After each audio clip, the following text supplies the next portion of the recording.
Hi, I'm Ben Long, an agent with Oklahoma Healthcare Exchange. During this year's annual enrollment, we wanted you to know that you have a local solution for all your Medicare and health insurance needs.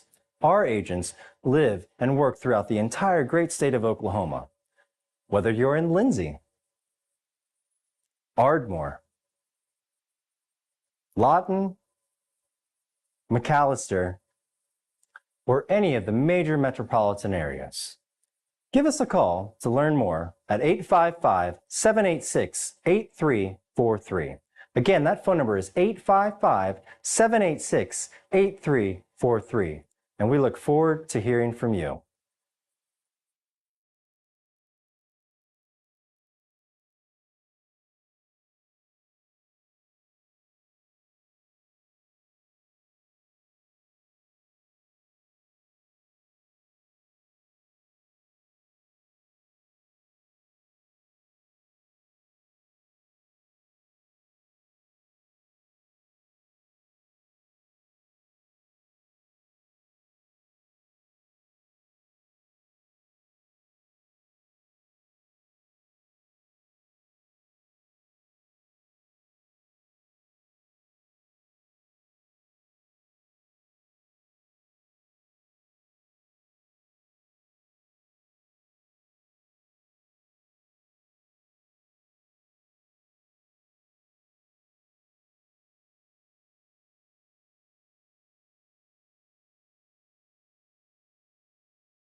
Hi, I'm Dr. Matt Shelton with Lindsay Family Dentistry. I'd like to thank all the patients we've been able to serve over the years. For those of you who are unhappy with your smile, tired of having dental pain, crooked or missing teeth, or loose-fitting dentures, at Lindsay Family Dentistry, we can care for all your dental needs, including cosmetic dentistry, crown and bridge, root canals, braces, Invisalign, conventional implants for tooth replacement, and mini diameter implants for denture stabilization. Our braces fee starts at $4,500, and for those of you with poor-fitting dentures, we can place 6 mini-diameter implants on the upper for $3,600 and 4 mini-diameter implants on the lower for $2,600. To schedule your consultation, stop by the office at 102 Southwest 7th Street, Lindsay, Oklahoma, or give us a call at 405-756-4093. As a 1997 graduate of Lindsay High School, I'd like to take the time to say go Leopards.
Hi, I'm Ben Long, an agent with Oklahoma Healthcare Exchange. During this year's annual enrollment, we wanted you to know that you have a local solution for all your Medicare and health insurance needs.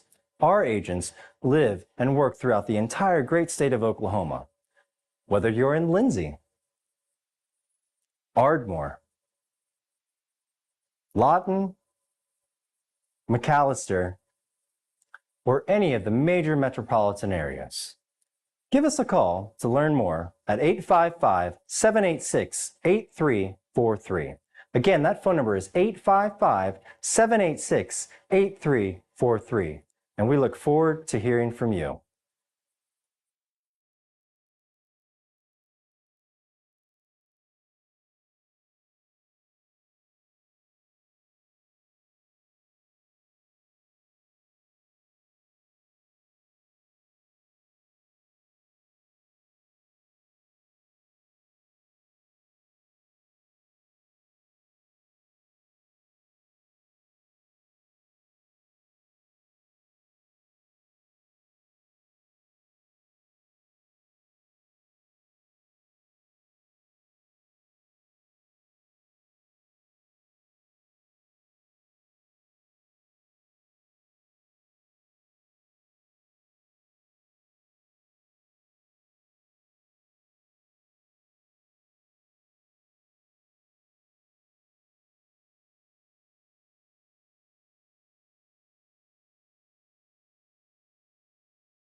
Hi, I'm Dr. Matt Shelton with Lindsay Family Dentistry. I'd like to thank all the patients we've been able to serve over the years. For those of you who are unhappy with your smile, tired of having dental pain, crooked or missing teeth, or loose-fitting dentures, at Lindsay Family Dentistry, we can care for all your dental needs, including cosmetic dentistry, crown and bridge, root canals, braces, Invisalign, conventional implants for tooth replacement, and mini diameter implants for denture stabilization.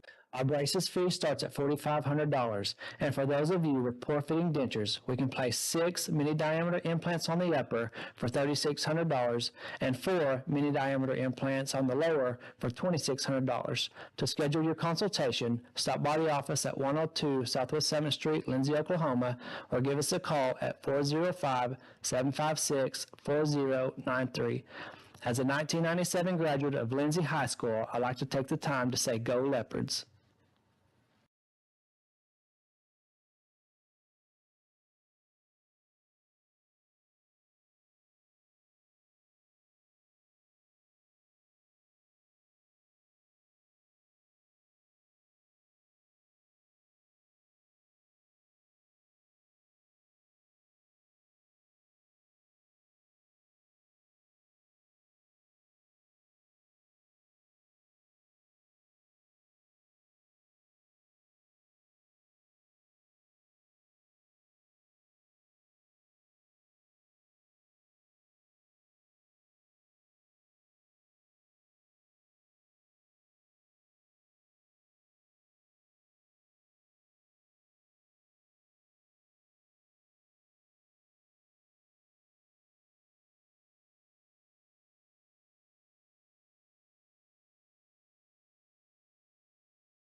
Well, good evening, everybody, and welcome here to Leopard Arena here on the campus of Lindsay High School, where it is finally time for the 2023 Charles K. Hately Classic. Jake Rutledge here alongside Tander Hamilton. Looking forward to this one. First up, we got the girls, Lindsay Leopardettes, going up against the Dixon Lady Comets. Should be a pretty good ball game here on tap. Leopardette's looking to get things rolling once again here. After the long layoff, Christmas holiday, New Year's holiday, they did take the floor just this past Tuesday night against, I believe it was Lexington. Wasn't able to attend that one, but one of them deals. You want to get started off here on the right foot and hopefully make you a good deep run in this Hately tournament. Yeah, absolutely. Our Leopardettes have struggled this season. We haven't really gotten our basketball game on yet. We haven't found our groove, and Cater has said that he is also kind of looking for the pieces to fall together in this second half. And well, too, and not to jump in front of you or anything, but that's the good thing about basketball season. That early on, and obviously not for the girls, but you're fresh out of basketball season, and then you're thrown right into basketball season, and it's all of a sudden, hey, here it is, you're ready to go. Yeah, absolutely. Now, with that being said, most of the girls have been practicing, getting ready, and everything, during the off season, but still, early part of the season, there's the struggles, there's the ups and downs. That's just part of it. And like Cater, like you said, Cater's, he made a good point. Going to be able to get on track here, hopefully in this tournament, and continue that momentum moving forward. Yeah, absolutely. And I know the girls are wanting to find that group too, and they're wanting to play better basketball. Yep. And now is when the road begins to march. This is going to lead up to playoff, and every game from here on out is a very important district matchup for us. Yep. So this is definitely going to how the rest of the season plays out is definitely going to affect where we go in the playoffs potentially. It's funny the way you said that. Starting tonight for me, this is when basketball season starts. The Hately tournament. It's this.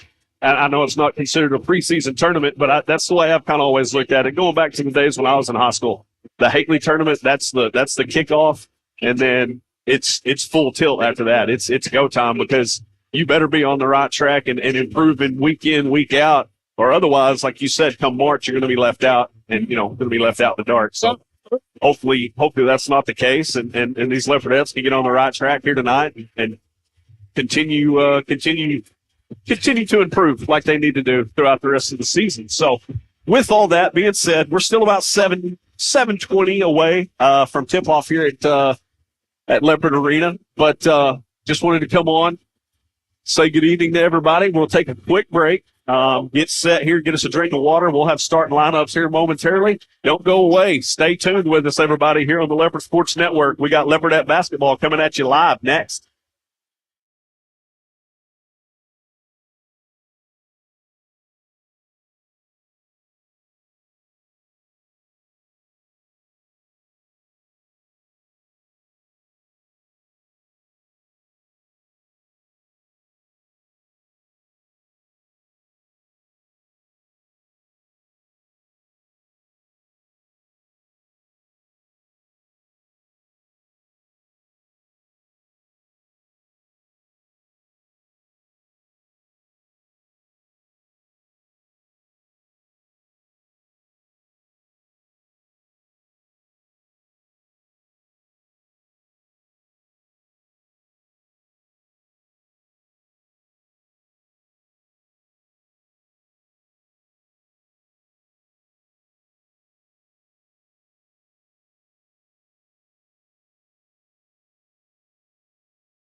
Welcome back here to Leopard Arena here on the campus of Lindsay High School. Jake Rutledge alongside Tandra Hamilton, RJ Brooks. He's running the show here to my left. Looking forward to this one. Finally, it's here. Charles K. Hately Classic 2023. And first up here, it's your hometown Lindsay Leopardettes. They are going to play host to the Dixon Lady Comets. We're exactly 1 minute away here as Joel Gredeman is running the show down below us here for the PA. We'll go ahead and let him take over here momentarily. But again, Tanger, this we kind of touched on it briefly there in the short pregame we had. This is the opportunity here for these Leopardettes. They need to come out here tonight, perform, and kind of get that snowball of momentum rolling the right direction to improve on their the rest of the season here moving forward. Because before you know it, it's going to be playoff time. Yeah. And Leopardettes don't want to be left out in the dark and have a short postseason. So need to get things started off on the right foot here tonight for sure. Yeah, absolutely. And like you said earlier, this is kind of like the start of basketball season. This is when it gets real, and this is when all the important games are coming up. Because after this tournament is strictly district play from here on out. Mm-hmm. So it's a big season right now. Yeah. Well, they're going to perform the national anthem here. We will take a quick break. We'll be right back.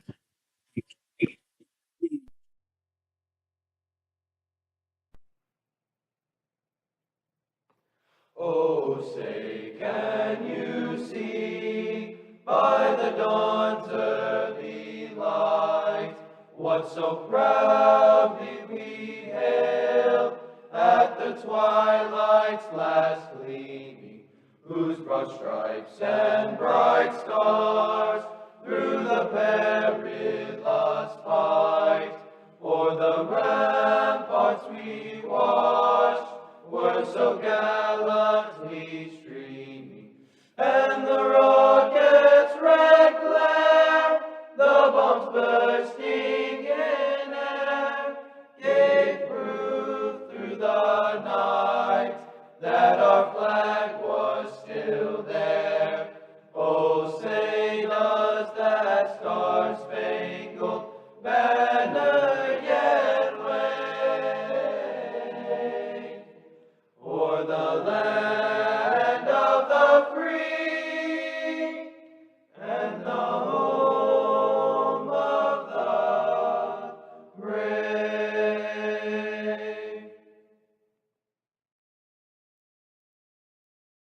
The Leopardettes. Welcome back, everybody, here to the Charles K. Hately Classic. Here's your starting lineup presented by Joel Gredeman.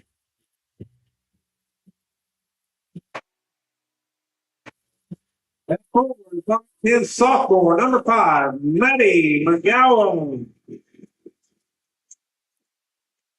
In the middle, a 5'10" senior, number 20, Emily Stone. At guard, a 5'5" sophomore, number 22, Cannon Russell. Then at forward, a 5'8" junior, number 23, Chloe Innes. Well, there you have it, ladies and gentlemen. Your starting 5 here tonight to get things started off here in the first game for the Leopardettes here in this Hately tournament. Again, Jake Rutledge alongside Tandra Hamilton. RJ Brooks up here running the boards for us. We're just about ready to get this thing tipped off here. And can't say it enough. Leopardettes need to come out here firing on all cylinders. Let's get this thing started off on the right foot here. Yeah, absolutely. Get on the right side of that bracket. We beat Dixon once this year in Dixon at the Dixon tournament, and they kind of ripped us up, to be honest. That's nice. I guess a nice term to put it. So this is kind of revenge we're looking for. Dixon will control the opening tip.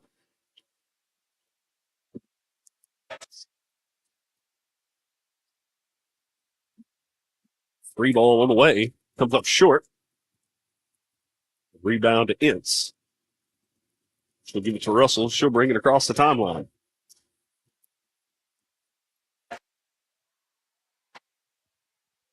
Now, this is a Leopardette offense that really enjoys the 3-ball. Yeah. Be interesting to see if Coach Cater, during the 2 weeks that we've had off, if he's kind of reined them in on the 3-ball and said, hey, and well, you see it right there. First possession of the night, they go down low to big Maddie McGowan. She draws a foul, so she'll go to the line for 2 right off the bat. So might be a little bit different strategy here moving forward here in the new year. Yeah, absolutely. And, we seen towards the end of last year, we seen the girls actually really get the ball inside to the paint and really, really try hard to lay off the threes. They did a whole lot better job in that Dixon tournament. Yeah. So McGowan able to convert there, both free throws. Leopardette's lead early, 2-0, 7:10 to play here in the first period. Dixon's going to come away with a walk there.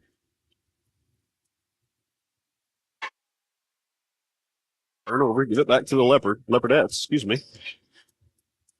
But the one thing we have struggled with is presses. Mhm. We have yet to figure out a really good way to break the presses. There's Perry, 3 ball, all the way up and in. Good ball movement right there. And Perry, that's the way you like to see her starting things off. She will put up threes. It's just part of her game. It comes to her naturally. So, to see her put one up and it go in, that's a good feeling for her. That right there, I was just talking about breaking a press, and we broke the press for a 3. Quick pass over to Ince. Ince is going to be fouled hard there in the lane. I believe she'll go to the line now for a couple. Leopardette's on top here. Still 6:30 to play first period. They lead 5-0. So Ansel shoots 2. So far, so good here in the first minute and a half or so. Chloe knocks down that first free throw.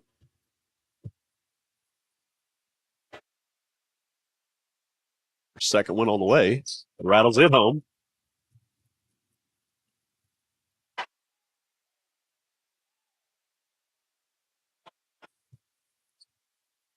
Page brings it across the timeline. Long, scary cross-court pass there. Top of the key, 3 ball. Comes up short, no good. Rebound, Stone. Russell will clear. Down low to McGowan. Just comes up off the side of the rim there. Good defense there. Closed in on McGowan. Made that shot a little more difficult than what it should have been. She kind of laughs it off. Chloe Ince picks up her first foul also. Yes.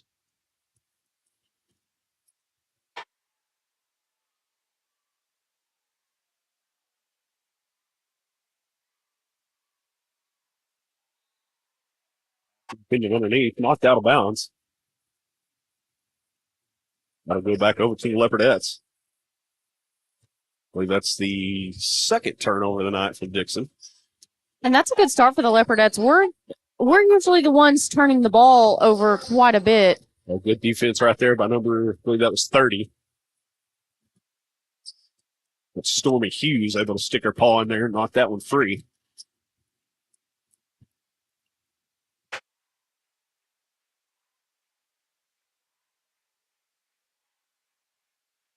Ball movement here by Dixon.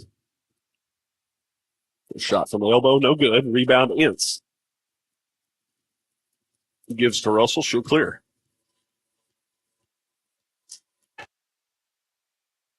Again, down low to McGowan. One-step dribble, puts up a shot. That one is actually partially blocked.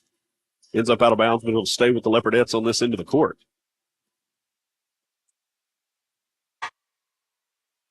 Perry to inbound. Needs some help. Able to get it in to Russell. Russell will bark some orders, sets a play. Perry, 3 ball on the way. That one's good. She's going for 2.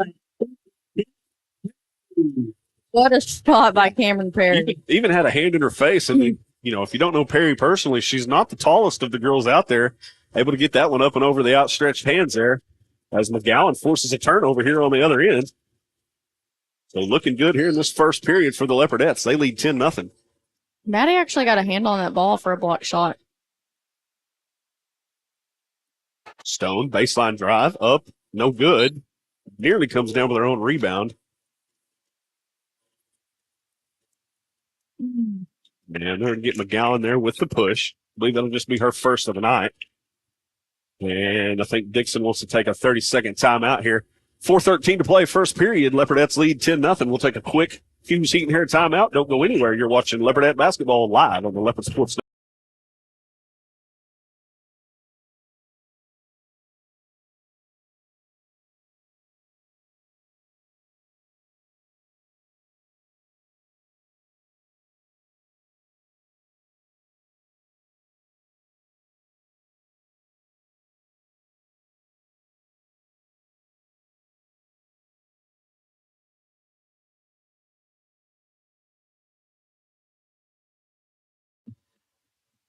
Welcome back, everybody, here to the Leopard Arena, located here on the campus of Lindsay High School, as the Leopardettes have a 10-0 lead with 4:13 to play here in their first game of the Charles K. Hately Classic.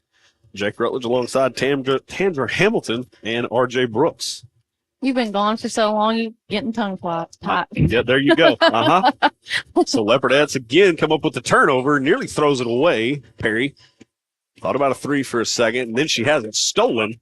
Good defense there by the Lady Comets. Layup, in and out, no good. Perry with the rebound. He's going to be fouled from behind by number 20. That'll be Emily Stone. No. Or excuse me, I looked at the wrong. That is Sutherland. Mariah Sutherland. Wrong 20. Switched them up on you. Yeah, you did. You had them stacked away. You thought you were going to leave them, but whatever. And for the comments, So after the turnover there, Leopardettes able to force one of their own. And then they turn it right back over to the Lady Comets. This layup is good. Donovan for two.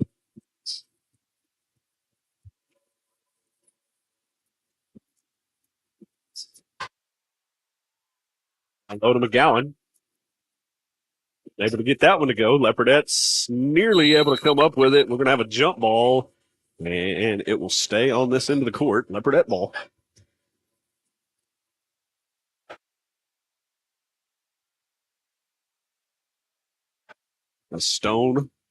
Perry will inbound here. Picks it up top to Russell. Russell looking to set a play.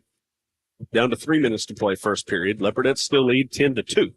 Takes it out McGowan. McGowan, long three on the way. That one's good. The Leopardettes have started 3 for 3 here tonight from long range. 3-point bucket, Maddie McGowan. McGowan 1 for 1. Cameron Perry, she's 2 for 2. Little push off there. Unable to get that one to go. Leopardettes come down with the rebound. That was Ince. She's already got 4 rebounds on the night. Yeah, We're not even out of the first quarter. Good hands there by big number 41. Able to knock that one away from Stone. 3 ball on the way there from Dixon. No good. And we got a crash down low there as Stone and number 41 got into it. Not got into it, but got tangled up there. Yeah. Imachi. Amelia Imachi. Yep. Russell brings it across the timeline. McGowan, 3 ball on the way. That's too far to the right. No good. She was wide open. You got to take that shot. You can't blame her there.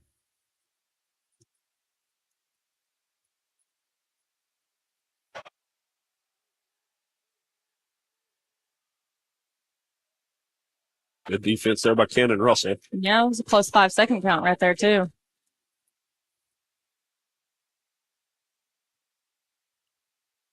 Good block out and way to stay tough by Emily. Yeah, absolutely. And Cannon Russell gets a hand on that ball for probably her first block of the year.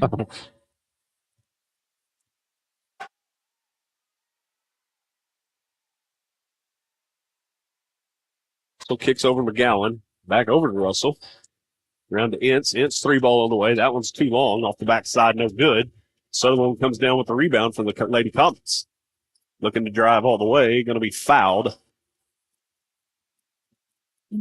he called a blocking foul, but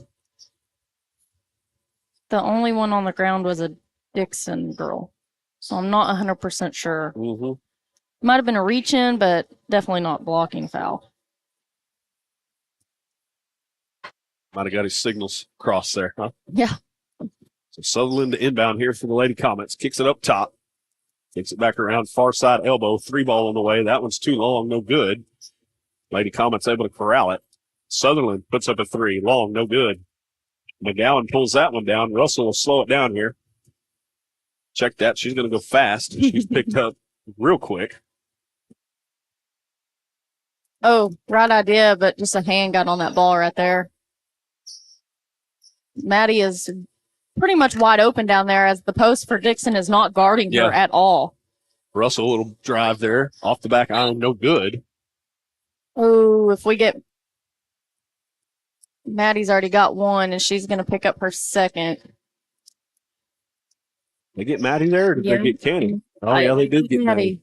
I seen Cannon, but they got Maddie. Yes. It's kind of, that's a toss-up when you're all down there together. Yeah, I see it at the college level and definitely the NBA level. You know, everybody knows whose fouls who's, you know, what they got. And you see a lot of times guys, they'll just raise their hand like, oh, that was on me. You know, like to see that here at the high school level too. You know, if the ladies knew what exactly, you know, whose foul was what and how many was credited to whoever.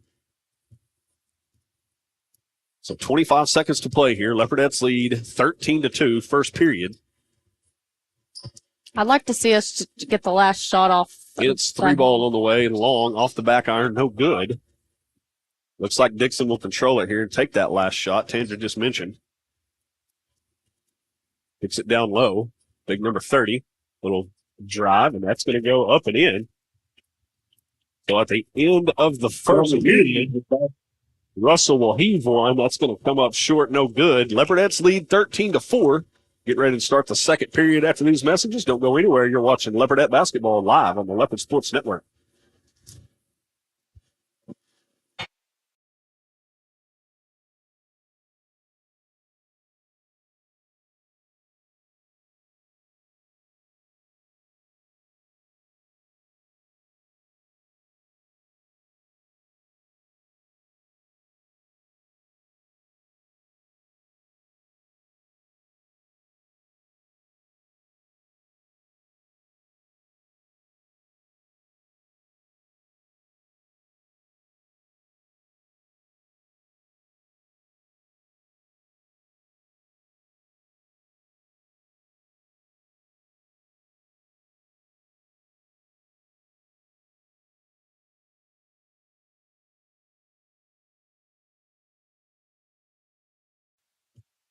Welcome back, everybody, here. Leopard Arena here, campus of Lindsay High School, getting ready to start this second period.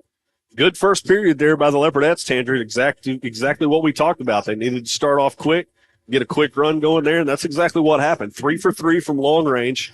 Good blocking out, good defense all around there, and you find yourself here to start the second period with a 13-4 lead. Yeah, absolutely. And you know what? This is probably the toughest and competitive I've seen our Leopardettes come out all season so far. Nice little layup there. Oof.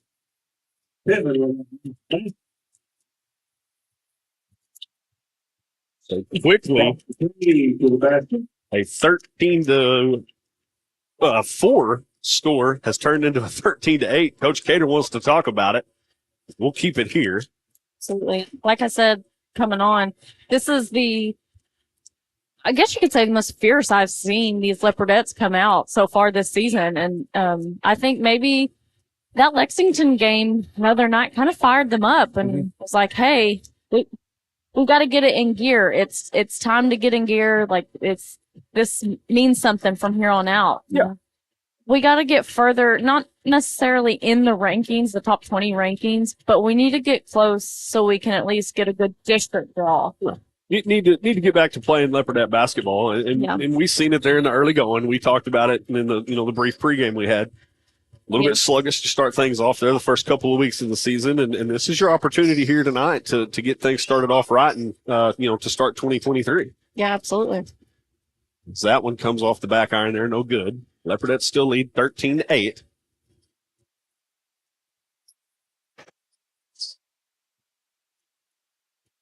And this is a Dixon team that we saw in 2022, just not too long ago, that beat us.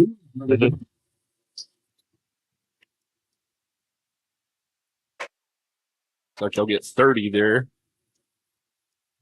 And, you know, they beat up on us in Dixon. And I think that our Leopardettes definitely came out and wanted some revenge. And they're like, listen, that's not us. That's not what we can do. So here's what we can do. But now here the game is 13-10. Yeah, Dixon, they settled in here to start this second period, that's for sure. Finally got a couple of shots to fall, forced a quick turnover there to begin this period. And Inch's shot's no good. It's 3 straight one and dones here to start this second period for the Leopardettes. Yeah, I think that we need to execute our offense a little bit better. I would say the first quarter alone, we did a very good job of executing our offense and slowing the pace down. That 3 ball is good. So just like that, a 13-4 lead has been erased as we are knotted up at 13 apiece here. Dixon's going to come out with their press, and they're honestly they kind of live and die by trapping. Good job there, Maddie McGowan, able to steal it, put it back up and in. Good job there by Maddie, just sticking with it. I think we got a bloody nose. Might have taken an accidental elbow. Mm-hmm. We'll get a quick sub in for her. Leopardette's obviously opportunity to sub themselves, and looks like they're going to do that as Malakote will enter for Chloe Ince. I didn't see who came in for Dixon. But It looks like number 45. Yep. I'm glad you said that because I don't have her down. 15-13, 5:40 to play here in the first half. Maddie McGowan picks up her third. She's going to have to be careful the rest of the way. I foresee Maddie probably going to head to the bench with 5:40 left here in the second. There's a lot of ball game to be played. That looks like Lily Dodson's going to check in. That's going to be Ava Forsyth at the line. McGowan will get a breather here. With a free shot.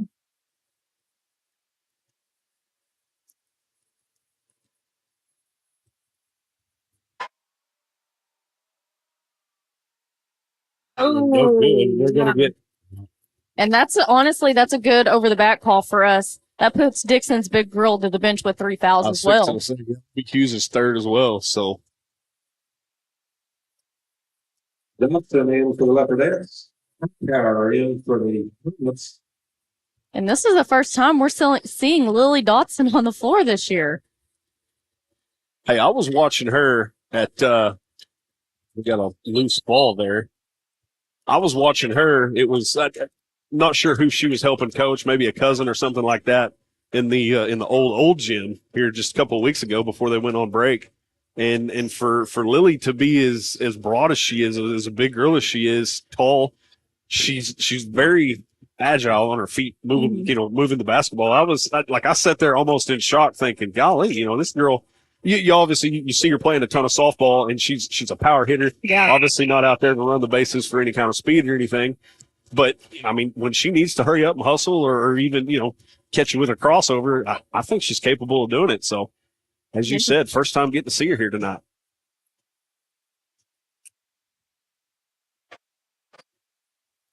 And it's good to have her back because she's been sick, honestly. And during the break, she was in the hospital sick. Yes. So seeing her out on the court right now is awesome. Yep. 15-14, 5:22 to play, first half. Almost said first period. Also a little crossover, kicks it over to Malakote, up top to Perry. Back over to Malakote, back around to Perry. Good ball movement here offensively by the Leopardettes.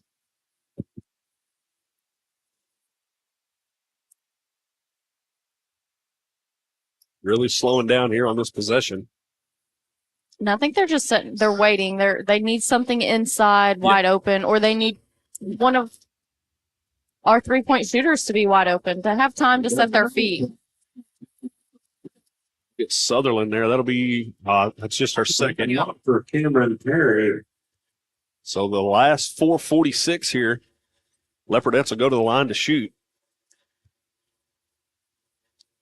Perry knocks that one home.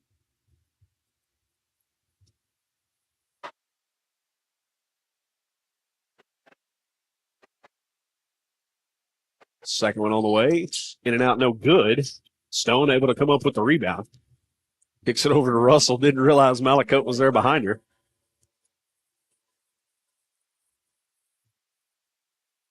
And I like this offense better by the Leopardettes. Just slow the pace here, work the ball around, good ball movement here, and wait, create that opportunity. It will arise down low if you just let it develop rather than just going down and throwing something up crazy. Cannon puts up a shot there, rattled in and out, no good. Dixon's comments to slow it down here, bring it across the timeline. Yeah, and I've said it all season. We are so much better on the offensive end when we slow the pace down and we just wait for that open shot. Floater in the lane there, no good. Rebound there by Dotson. Yeah, that's what I was going to say before I stepped on you there. Empty possession, you don't get any points, but hey, you still pulled some time off that clock. Dotson 3-ball on the way, no good. And she's after that rebound, able to keep it loose there. Leopardettes retain possession. Malakote thought about a three, good little head fake. Kicks it down low to Stone, should be fouled. That'll send her to the line for a couple. Stone will. Yeah. But no, I think you're exactly right. The Leopardettes, their offense looks a whole lot better when they slow it down. Now I get it. Obviously, if there's a wide open, a 3-ball or something like that, you get somebody like Cameron Perry, she's going to throw it up. That's just her game. That's her style. So, but yeah, for the most part, just slow it down, continue to run that clock, run your offense, and let that play develop. See what you can get out of it. Stone's on the way, off the back iron, no good.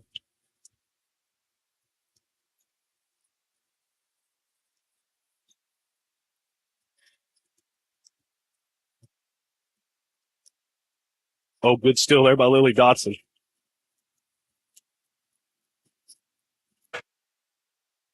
Dotson's been in about 3 minutes or so, and she's come up big on defensive end of the side of the ball. Yeah.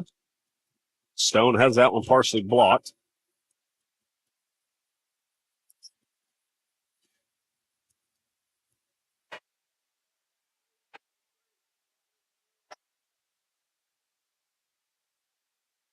Looks at far side corner, tries to kick it down low, number 41. We've got to tie her up when that ball goes down below her knees.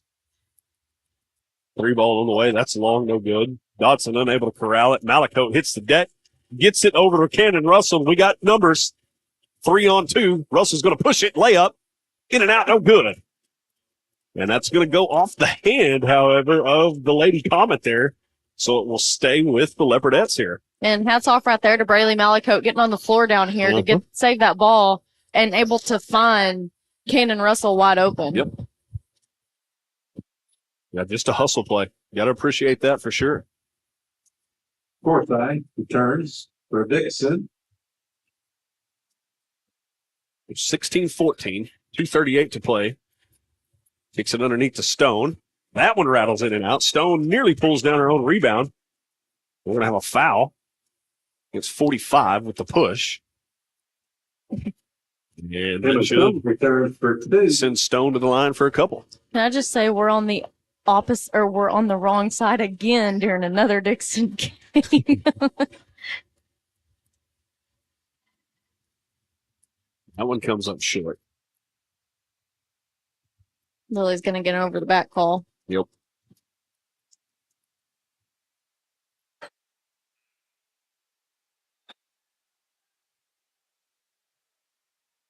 And we'll have a Dixon timeout here. We'll take a quick in with them. Hughes Heat and Air break. Don't go anywhere. You're watching Leopardette basketball live on the Leopard Sports Network.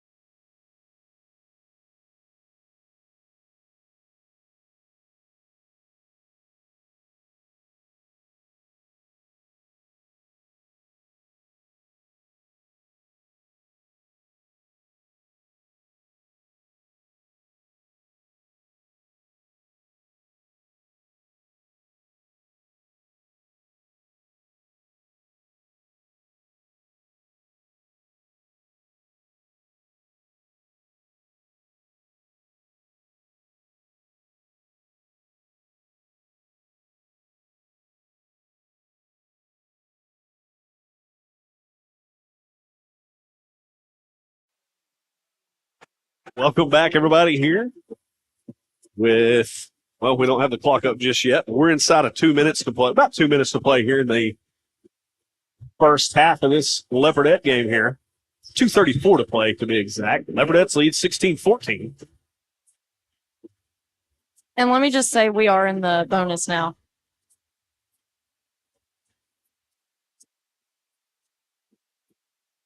Was I a little premature earlier? I thought we were when I mentioned it, but we might not have been.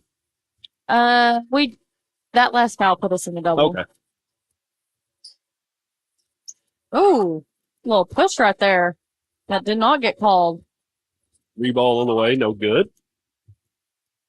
Perry pulls down that rebound this time.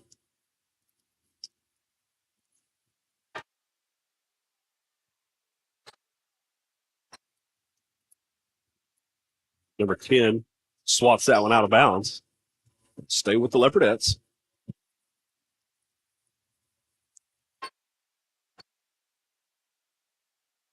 Perry to inbound. Looking underneath to Stone. Kicks it back out to Perry. She'll throw up a three. No good. Comes right to Cannon Russell. She goes right back up with it. Able to convert.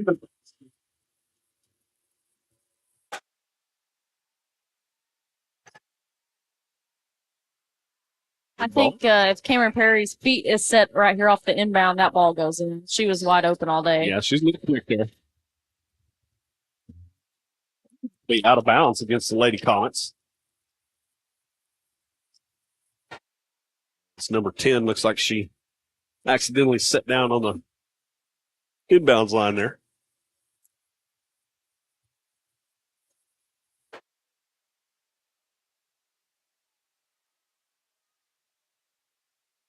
Perry looking to go quick. Kicks to Malico. Back over to Perry. Thought about a three. Good little head fake. I think if we utilize the skip pass, we're going to have Lily's wide open right now. That we just got to get them pinned really quick, and the ball's got to get in there quick. We got about it. There she is, right there. Oh, just overshot her. If we calm down, though, the rest of this half, her or Emily is going to be wide open. We got to utilize that skip pass. We got to shift all that defense over to one side of the floor.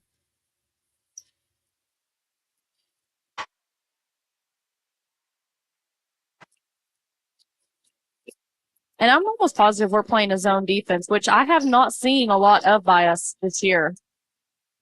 That baseline drive there, no good. Rattles in and out as Russell pulls down the rebound. Kicks to Perry.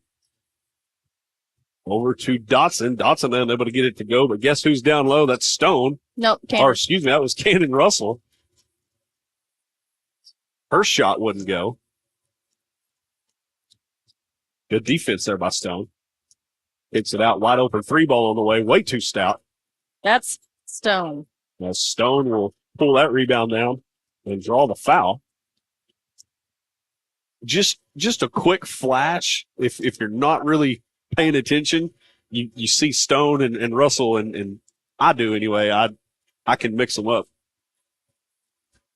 We're in the double bonus now. Return for the Leopardette. Down to 18 seconds to play. Stone will come to the line for two. She's 0 for 3 from the free throw line, so she's definitely due. Now needs to convert here. Everybody get that one. Emily Stone with the free shot.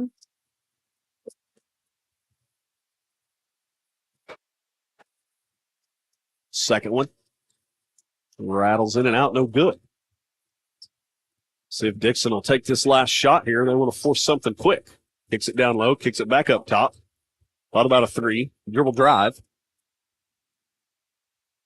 Layup, no good. Here's what I'm not necessarily agreeing with is specifically when this number 10 from Dixon drives, she's head down going. Yeah. It's a little shoulder and a head. So I don't agree with us getting those fouls called on us the whole time. Now, yeah, we are reaching and we are shoving, but it's, I guess you could say like a bull in a china cabinet. It's not, it's not all us.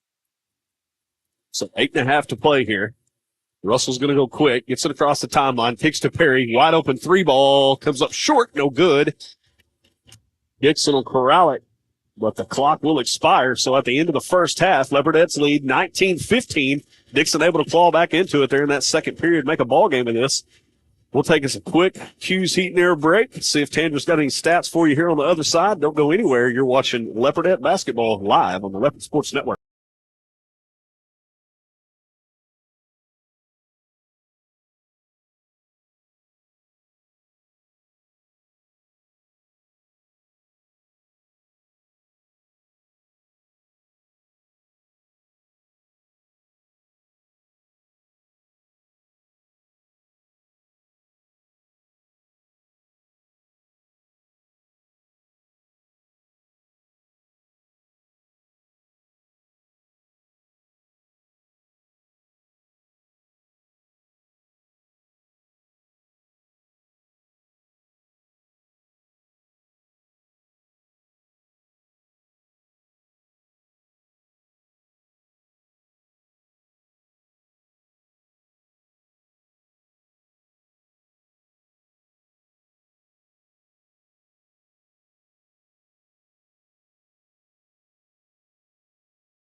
Hi, I'm Ben Long, an agent with Oklahoma Healthcare Exchange. During this year's annual enrollment, we wanted you to know that you have a local solution for all your Medicare and health insurance needs. Our agents live and work throughout the entire great state of Oklahoma. Whether you're in Lindsay, Ardmore, Lawton, McAllister, or any of the major metropolitan areas. Give us a call to learn more at 855-786-8343. Again, that phone number is 855-786-8343. And we look forward to hearing from you.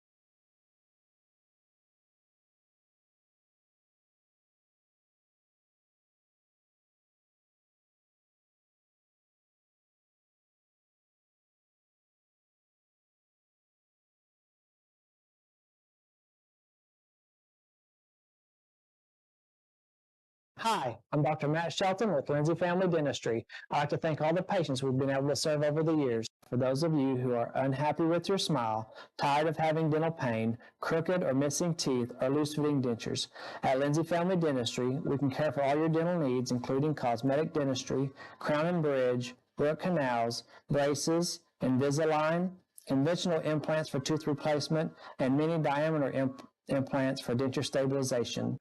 Our braces fee starts at $4,500, and for those of you with poor-fitting dentures, we can place 6 mini-diameter implants on the upper for $3,600 and 4 mini-diameter implants on the lower for $2,600. To schedule your consultation, stop by the office at 102 Southwest 7th Street, Lindsay, Oklahoma, or give us a call at 405-756-4093. As a 1997 graduate of Lindsay High School, I'd like to take the time to say go Leopards.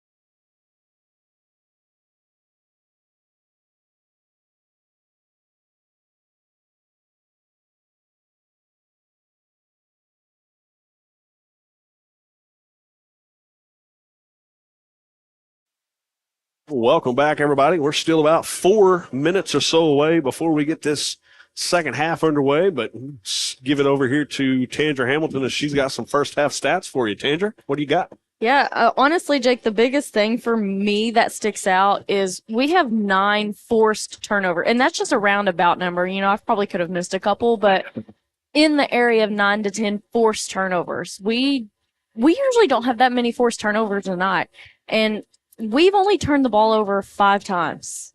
Yeah. By this time in 2022, I guess you could say, we would have already had 13 turnovers. Yeah, I can't remember which game it was. I do believe it was a home game here at Leopard Arena, and Eric was keeping stats that night for us. And I want to say the Leopardettes had like 23 turnovers that night. Yeah. It was just a huge number. So, again, that's something we kind of touched on there in the pregame, Tandra. You know, Cater took these 2 weeks, and not that they practiced the entire 2 weeks by any means, but he probably, you know, had a sit down with the girls and said, hey, you know, look what we've done here in this first part of the season. We'll call it first quarter of the season. We've got to fix this. Let's correct all this stuff. We're a good basketball team if we come out and perform the way we're capable of. And you see it paying dividends right here tonight. So far, so good. So, and then the other biggest thing is round about 20 rebounds. Mm-hmm. That's a lot for us. And I have said it since day one.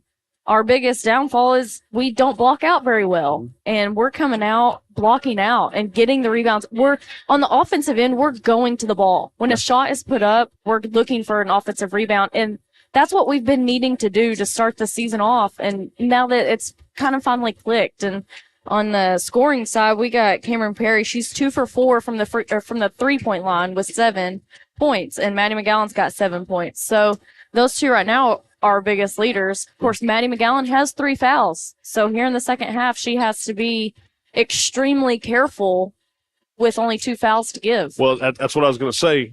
You know, all these positives, even with McGowan going out there early, you know, with the 3 quick fouls. And you know, Lily Dotson comes in for her, and Lily's done a good job filling that role. I look for Lily to continue to get some more playing time here moving forward in this second half, but obviously, you'll get McGowan back here to start things off, I would assume. I don't think Cater would go ahead and set her any longer. Yeah. Put her back out there. But like you said, she's going to have to play a little bit more tentative now, which is definitely not Maddie McGowan's game by any means. She's strong. She's physical. She wants to get out there and bang around a little bit. She's just going to have to rein it in. Like you said, don't want to get 2 quick fouls and be out of this game before the 4th period even starts. Yeah, absolutely. And, you know, in my opinion, Maddie McGowan doesn't get the credit she deserves, in my opinion. She is a very good all-around player. She's a post player who can go to the 3-point line and easily make 3 to 4 threes a night. Yeah. And she's extremely tough on the defensive end. And she's a well-rounded athlete. She plays softball, and she's a dang good softball player. And on the basketball court, she's a big threat. I mean, and too, Emily Stone, you know, talk about her, you know, tonight, you mentioned blocking out, how we're doing a good job getting rebounds and just putting your rear end on somebody and moving them. Stone's done a good job of it. She's got the most did a good rebound. job. Yeah. Got looks like anywhere from 5 to 6 right now. Yeah. And that's impressive. So basically, you know, formula here for this second half. Let's go out. Let's repeat what we did there in that first half. Obviously, you'd like to have some more offense. You had 13 points at the end of the first period. You only had 6 there in that second period, but credit to Dixon too on the same hand there. You know, Dixon kind of locked down, and they peeled the top off the rim themselves and was able to get back into this game. 19-15, getting ready to start this second half. So looking forward to it. This should be a good one. It very well could come down to the final possession here tonight. Yeah, and we're 6 for 11 from the free throw line. If we continue to be that good at the free throw line, we'll win this game. So here we go. As Perry will inbound over to Cannon Russell.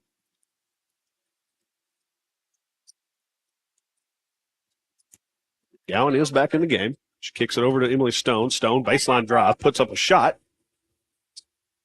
It was no good, but the Lady Comets will throw it out of bounds over on the far side and stay with the Leopardettes.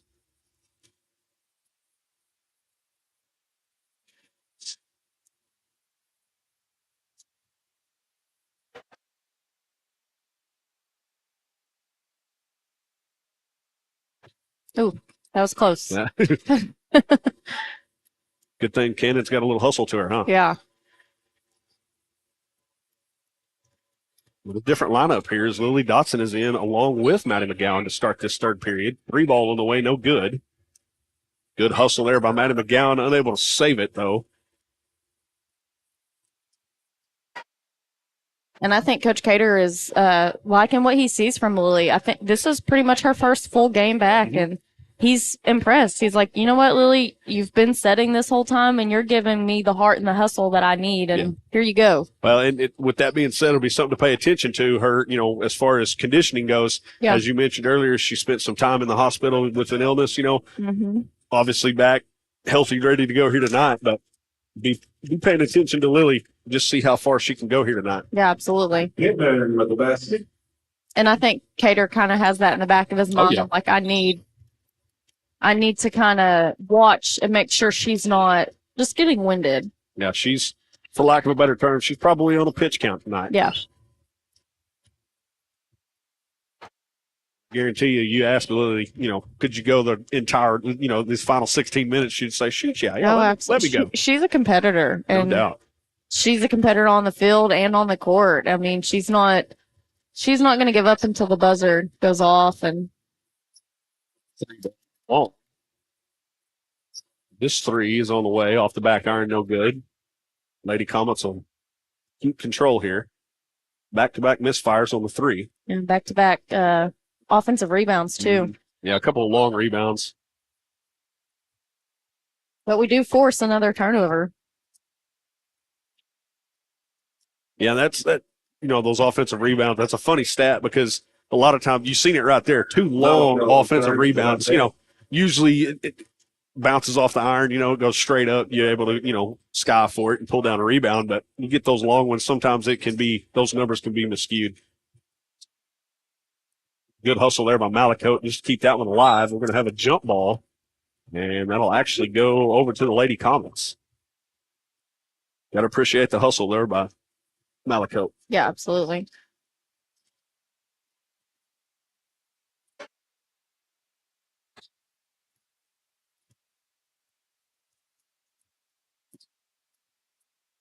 And Leopardette's yet to score here to start this third period. Still lead 19-17.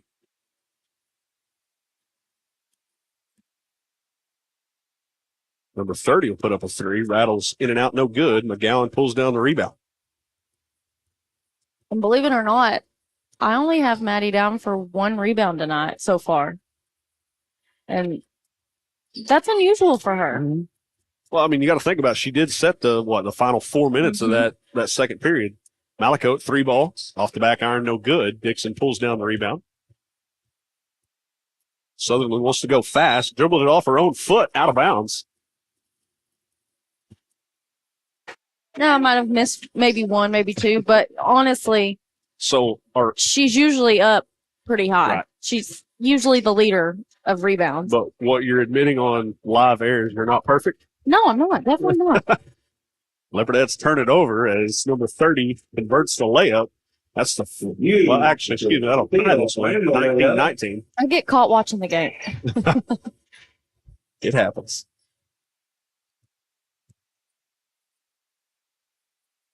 Russell, three ball, comes up short. There's that long rebound.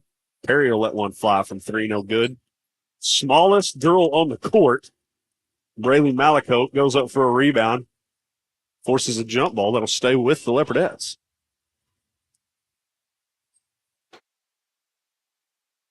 Can't criticize hustle, that's for No, sure. absolutely not.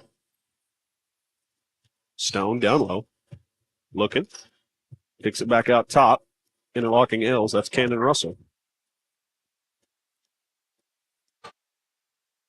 Russell over to Stone. Oh, good play. Nice play there. Very good play right there by Coach Cater and the Leopardettes. That had them pricked all the way. Yeah. Yeah, I think they were waiting on Stone to hand that one off underneath Yeah. Perry, and not the case. Yeah. Just left the lane wide open. And hats off to Cater for having confidence in his post player to be able to dribble all the way down into the lane. Pittman with the quick response there. Ties this one back up again at 21 apiece. Russell drives. Layup no good. Lady Comets pushing it. Layup no good. Oh, So Russell you kind of just- got clipped from behind there, but no call. two hands. Gowan has that one partially blocked from three-point land. We end up out of bounds. Lady Comets ball. not just a little shove. It was a Yeah, Russell, she hit the floor and she slid pretty good ways. So there was some momentum behind that little push. Sutherland gets it across the timeline, drives all the way to the bucket, up and in, and that will be 23-21. That's Dixon Lady Comet's first lead of the night here. Comes at the 3:25 mark of the third quarter. we do have a sub. Chloe came in for Emily Stone. No foul called right there. Throw that one away.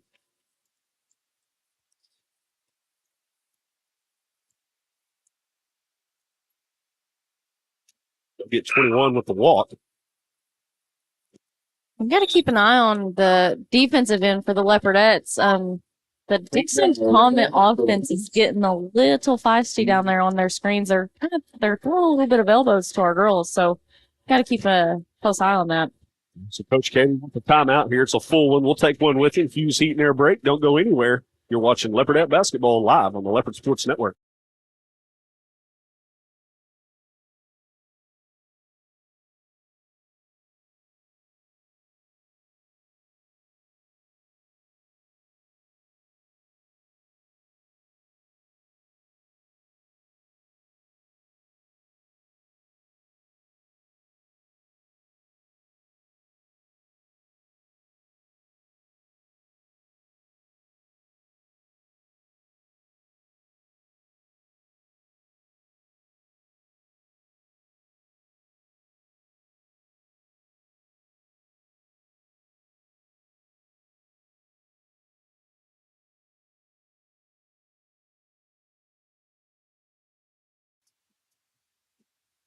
Welcome back, everybody, here. As we are just about ready to get this one back underway after the Leopardette timeout, Coach Cater wanted to talk about it. Dixon able to go on a little bit of a run there. Actually takes the lead for the first time right around that 3:30 mark. They lead 23-21. As Russell brings it across the timeline, kicks over to Perry.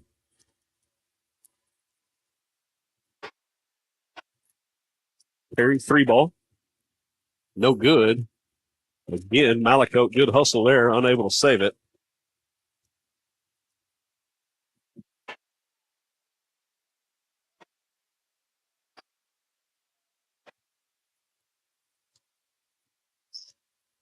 Lady Comets bring it across the timeline.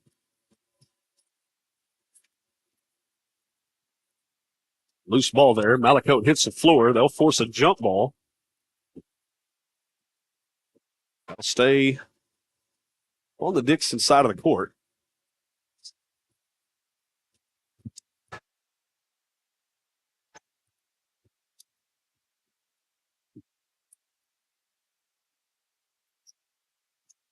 The defense there by Chloe, able to box out big number 41. Lady Comets throw it away again.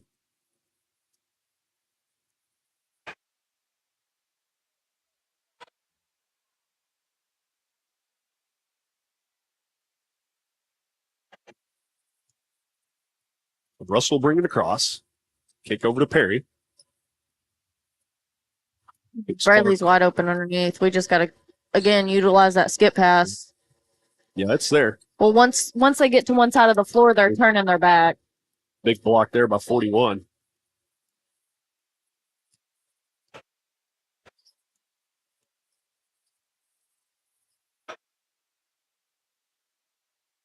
Sutherland, three ball on the way.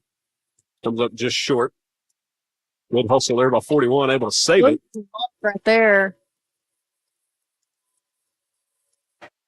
Fortunately for us, though, we had the ball, or we got the rebound. So McGowan, far side corner. Kicks back to Perry. Back up top over to Russell. Far side to Ince. Last bounce pass underneath. That's Maddie McGowan. Gets it to go. Jumper for two.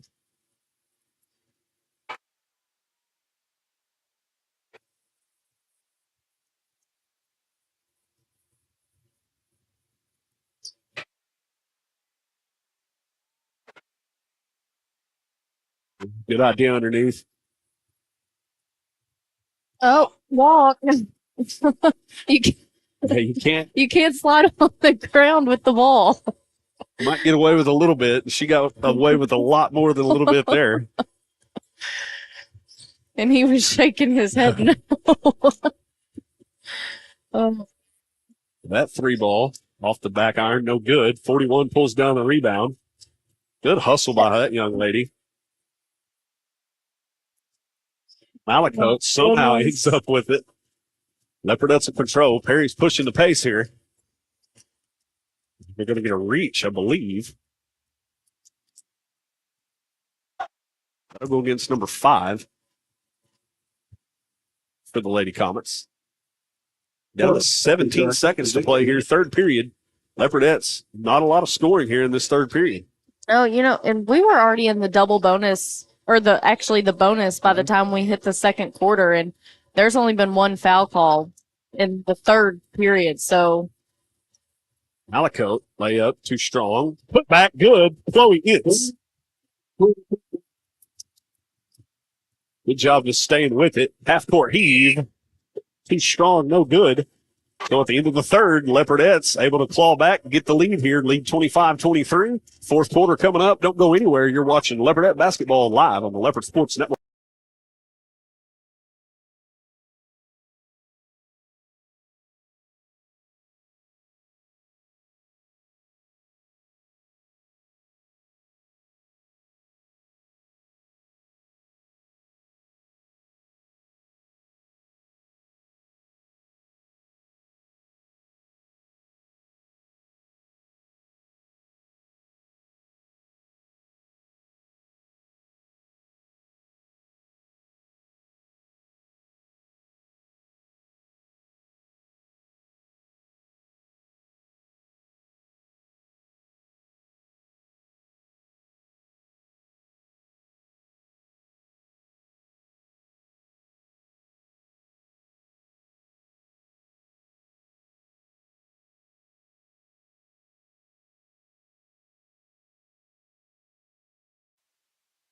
And we are back here at Leopard Arena getting ready to start this fourth and final period. Leopardette's lead 25-23 after the late putback there by Chloe Ince. Able to get it to go.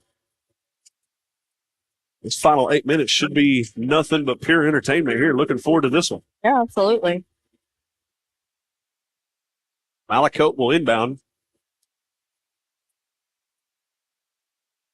Kind of some updates on the bracket right now. Bethany girls did win over Crooked Oak.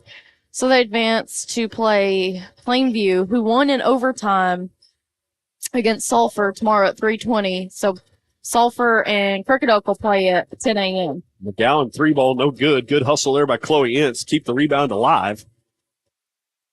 And then Comanche barely beat Pauls Valley, I think by 4. And they'll play tomorrow at 6, and Pauls Valley will play tomorrow at 12:40. And the winner plays Comanche, and the loser plays Pauls Valley. That's on the girls' side.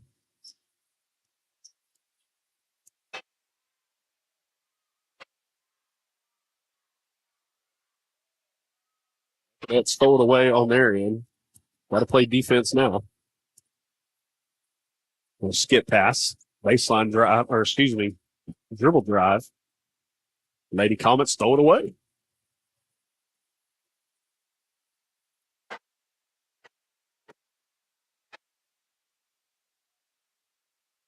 See if the Leopardettes choose to slow things down here this final 7 minutes. Use some clock, get some points, and try to slowly seal this victory.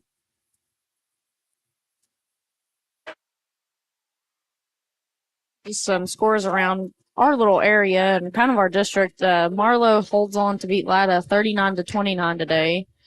And Purcell drops to Will Rogers 68-61. So that's a big upset for Purcell. You bet.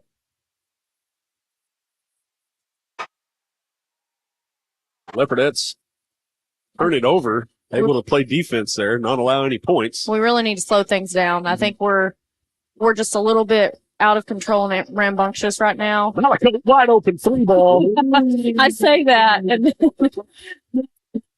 that's what we were talking about Yeah. earlier. You know, if it's wide open, you can't Absolutely. criticize her for No, taking it. absolutely So, not. And she had plenty of time to get her feet set and just do things right. she was waving for that when she was all alone over there in that far corner. And that's a good momentum. And that's honestly, I just talked about slowing the game down.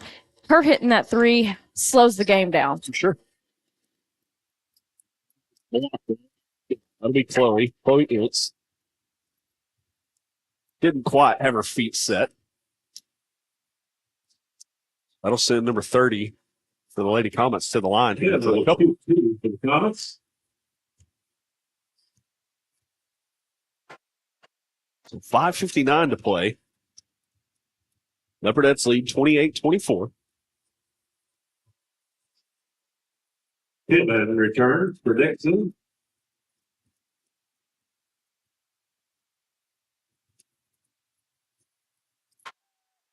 She gets both to go. Make it a 28-25 ball game.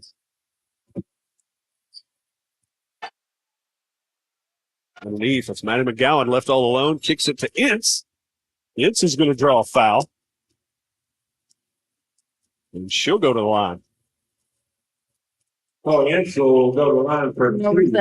Watching girls basketball, and some people don't think girls basketball is exciting and it's slow, but I'm going to tell you what, I got to view some Mid-America Classic games this past week in Ada, and those were some of the best high school girls basketball games I have ever seen in my life.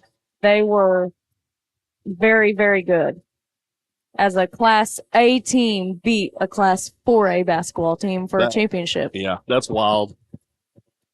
And Leopardette's forced another turnover. that Class A team is only ranked number 3 in that class. And they beat the number 2 team. McGowan down low gets that one to go. And she looks over at Cater and laughs because she knew she walked and she didn't know how she got by with it. But nonetheless, she got by with it, and it's points on the board for us. The look on Cater's face, too, was like, I'm not going to. That 3 ball, a little bit wild, no good. We're down to 5 minutes to play. Leopardette's lead 31-25.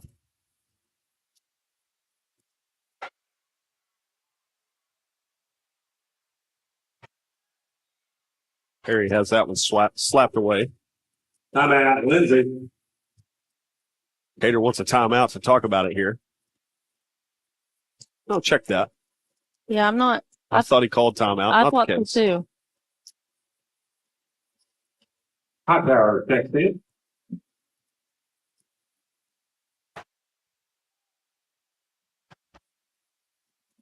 Far side over to Malakote. Malakote with the drive, loses control there, kicks it over to McGowan. Back up top to Russell. Malakote thought about a 3. Little head fake. Shot's no good. McGowan unable to pull the rebound. Great recovery by the Leopardettes right there. We had Cameron and Cannon down there trying to cover at least 3 girls. Good defense there by Cannon Russell. Knocks that one free. Well, again, Leopardette's defensively forcing another turnover. And now we just need to slow things down and get a wide open shot on the offensive end. We have the lead. McGowan, a little strong there, back over to Russell, throws it away.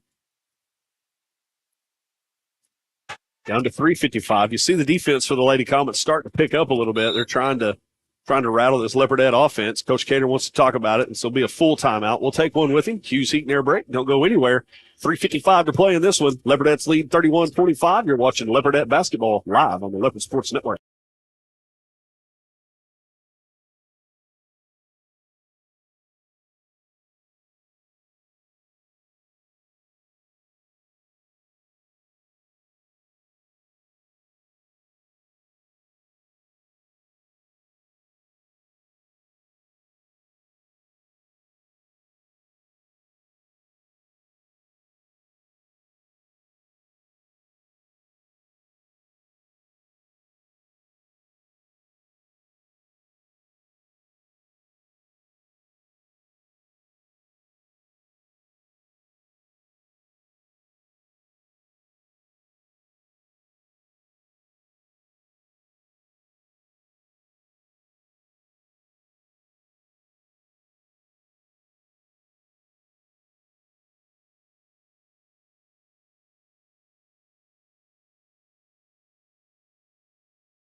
Welcome back, everybody, here, Leopard Arena, campus of Lindsay High School. 3:55 to play here in this first-round matchup between the Lindsay Leopardettes and the Dixon Lady Comets.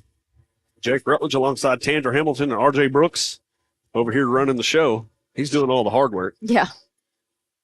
He's doing the stuff we don't like. Exactly. 3 ball on the way. Comes up short, no good. And the Lady Comets nearly turned it over again, but I think that one was knocked loose there by Chloe Ince. It'll stay with the Comets.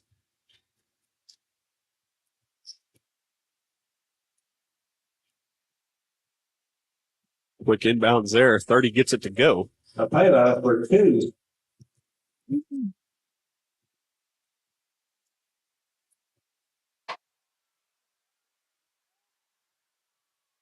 Dixon able to force the turnover. Oh. That was a close charge right there.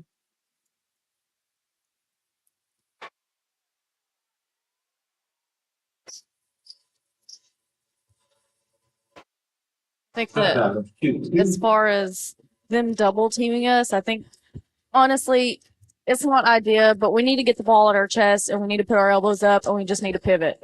And somebody's going to catch an elbow, but that's just the name of the game. I mean, you're that close. Right. And you have the power as long as you're right here and you're pivoting. So yeah, nothing malicious about it. Just, absolutely. Just trying to protect that ball.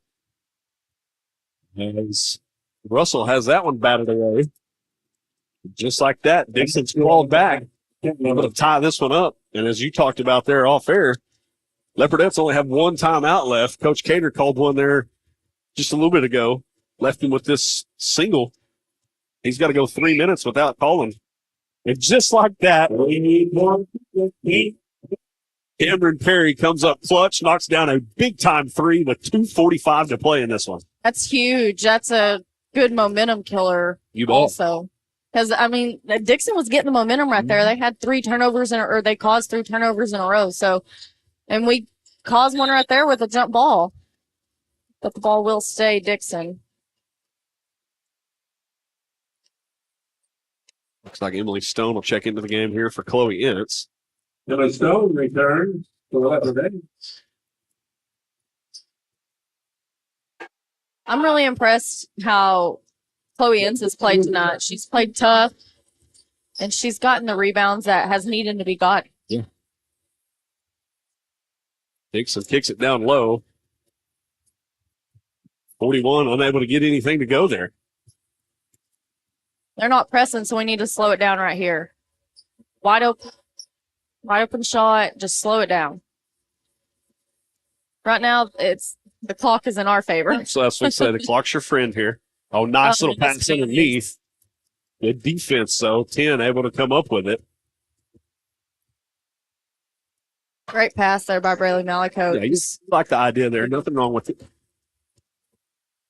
I think Cannon had a little bit of it, but 10 was right there, pretty much all over it.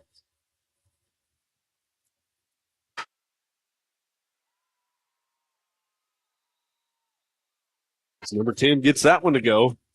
34-33. Dixon calls a timeout. Just a 30 seconds, so we'll keep it here. As we talked about when we got ready to start this second half, this could come down to the final possession here. Whoever has the ball. And one of our partners actually just texted all of us and said that he noticed that was the 3rd jump ball in a row that's went to Dixon. I haven't been keeping track of that. Yeah, I didn't realize that, but you'd think with it being right there, at the scorer's table. Close. Crazier things happen. Yeah, that's true. And just like that, with 1 minute and 34 seconds, we're down to a 1-point game. And I'm going to be honest, all day today, besides maybe one game, even the boys' games, they have all been within anywhere from 4 to 6 to 1. It's just been right there. They've all been great games. And then that's what you want too when you fill this tournament up. You want good games. As we get a skip pass there, that's Emily Stone gets and one. Probably should have got the and one, but not the case. Leopardettes get it to go 36-33. Charge. Wild shot there as Cameron Perry pulls down the rebound. That'll be a jump ball, and this one will go the way of the Leopardettes. I almost think that's an over the back on Cameron, or on Cameron, not. Yeah. Down to 113. Dixon picks up the full court press there. Triple. Yeah. Have somebody open under the goal.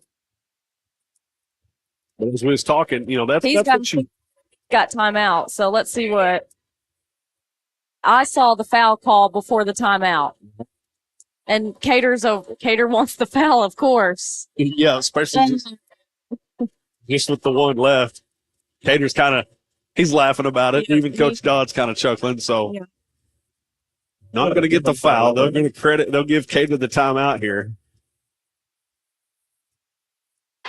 Full timeout.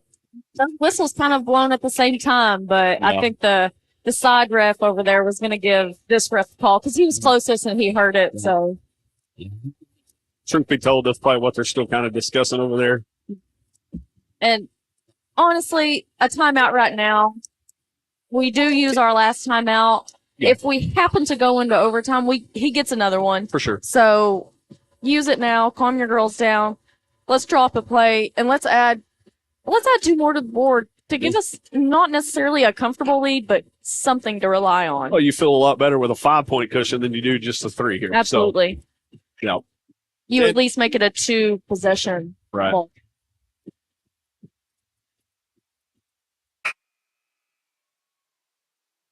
But yeah, as you were saying, just the games, how they've all kind of come down to, just the single digit points here to end everything for the most part in this first round.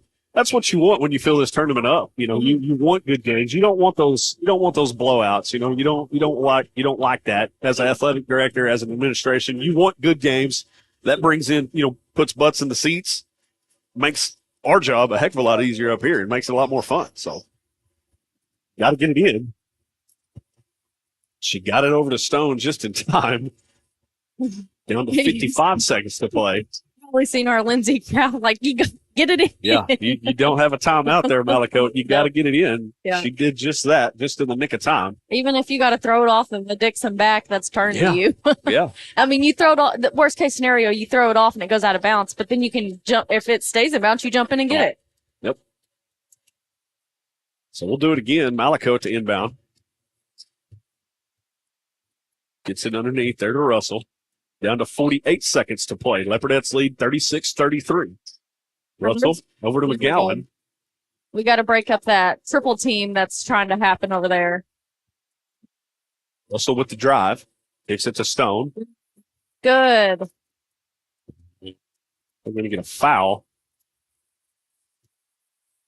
Go against number 5 for the Lady Comets. And this goes back to, getting the ball at your chest and pivoting. Like, don't let them tie the ball up. Because if you let them tie the ball up for 34 seconds, they can go down and hit a 3 and tie it up. And because the ball goes in their possession on a jump ball. So we just got to be strong, not putting the ball over our head. Perry gets it inbound to Stone. Stone dribbles around, kicks it over to Russell, top of the interlocking L. Back around to Perry. Down to 22 seconds to play. Perry with the drive. There's somebody open. We got Goes full baseline.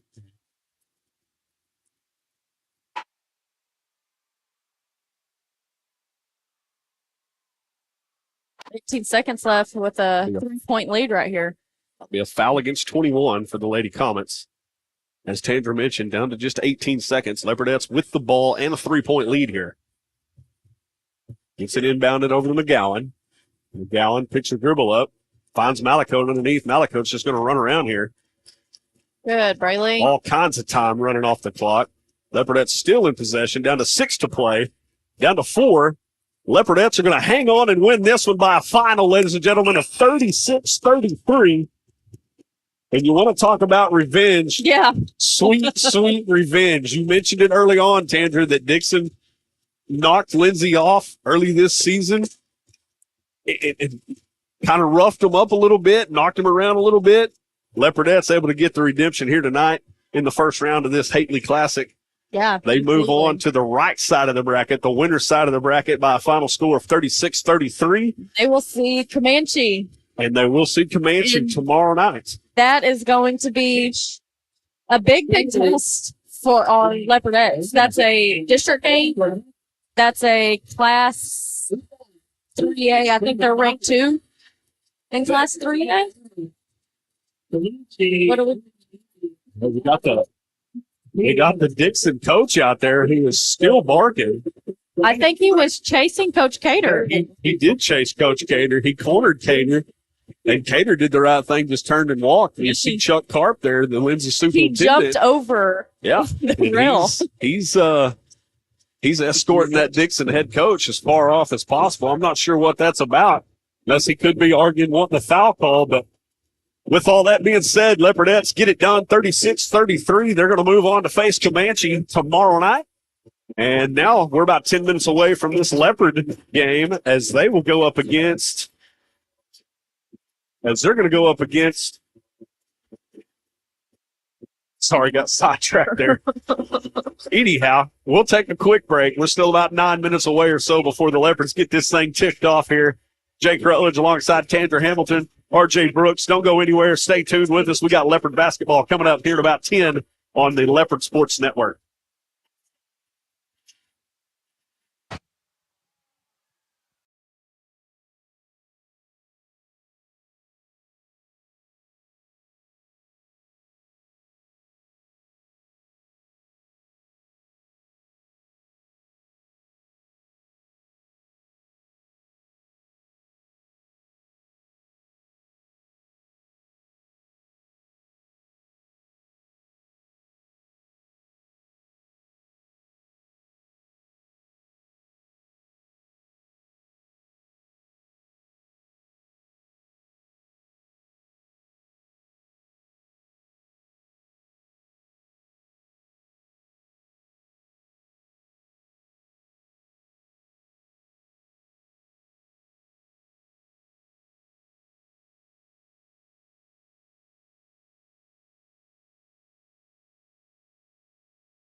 2, Colby Shannon. Welcome back, everybody, here in Leopard Arena, campus of Lindsay High School, as the starting 5 are being introduced here for the Comanche Indians by the man, the myth, the legend, one Doyle Gredeman. As we are just about ready to get this one underway, as your hometown Leopards will play host to district rival, the Comanche Indians. So another game that our Leopards need to come out and win. Absolutely. No matter if we're in this tournament or not, it's a game that's a must-win situation. Absolutely. Yep, I agree 100%. We'll let Joel Gredeman go ahead and take over right here as he'll introduce your starting 5 for the Lindsay Leopards. For the Lindsay Leopards. That guard, 5'10" senior, number 1, Mitch Henson.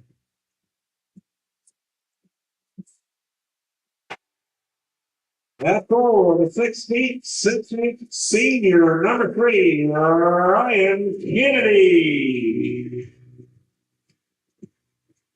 Flat guard, a 6 foot junior, number 21, Bryson Watts. At forward, a 6 foot senior, number 23, Caleb Ince. And at forward, a 6 foot senior, number 33, Jaden Watts. Well, there you have it, ladies and gentlemen. Your starting 5 for the hometown Lindsay Leopards as we are almost ready to get this one kicked off. Leopards, Indians, it don't matter if it's football, baseball, basketball, girls basketball. It does not matter. It's always a darn good game. Always. Never fails. Always love watching these two squads go at it. They got a good history. Looking forward to this one. Yeah, and it's just good competition all the way around. Oh, yeah. It's good. It's a good little non-existent rivalry, I guess you could say. Yep. Here we go, as the Leopards will control the tip. Ince brings it across.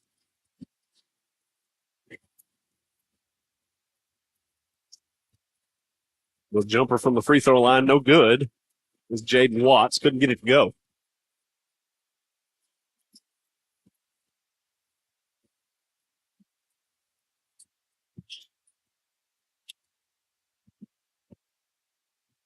Comanche's 3 ball. Nearly got it to rattle in. Ince skies for the rebound. Henson will control now. Top of the key. Kicks over to Jaden Watts. You're in softball mode. Jaden Webb. Shout out Jaden Webb if you're watching. You see, you've been gone for so long, you don't even know their name. I know it. Layup underneath from Bryson Watts. Couldn't get it to go.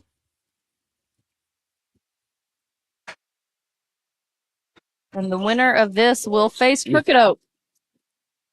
Nice drive there by 32. Able to get that one. They'll play who? I'm sorry. They will play Crooked Oak, the number 4 team in Class 3A. Okay.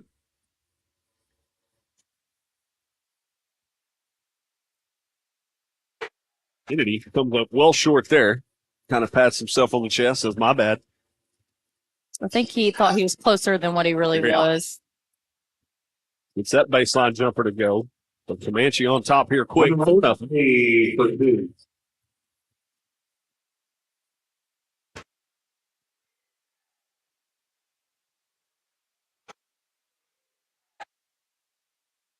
Kicks it down low, kicks it back out to Ince.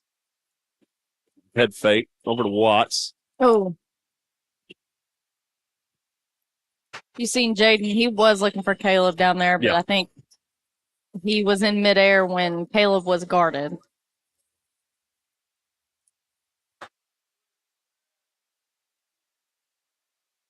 And Caleb does pick up his first.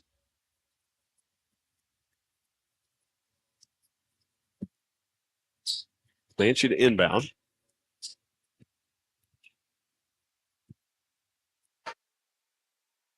Layup, no good. Pretty good defense there by Ince.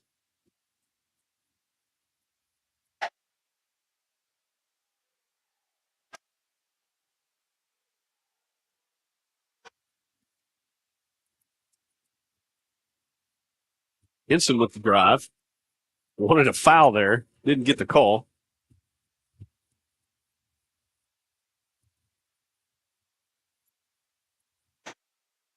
Lots of ball movement here early on from the Leopards.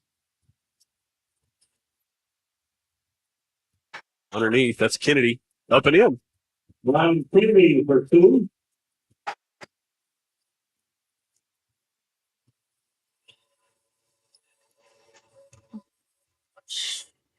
That ref wanted to check on the point guard there for Comanche. Kind of motioned to his shoulder. Young man said, yeah, I'm fine. Let's go.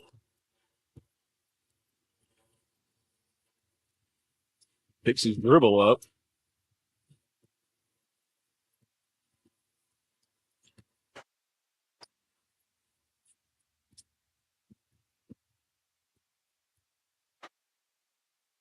Picks it far side. Long 2. Gets it to go. Dylan Ellen for 2.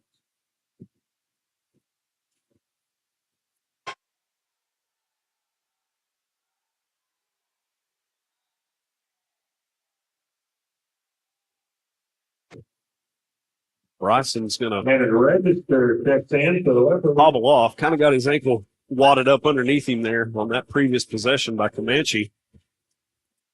Hopefully that's not too serious.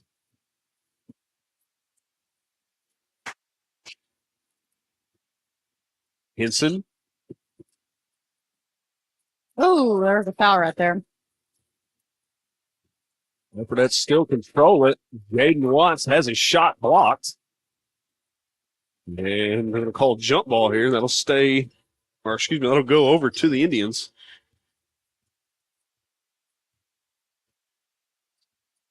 Just underway here. 4:03 to play. Indians lead 6-2.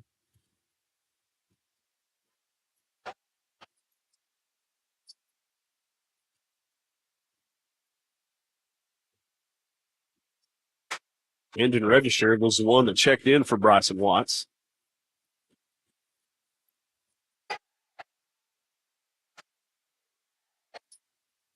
Ryan Kennedy, baseline drive, underneath, comes up short.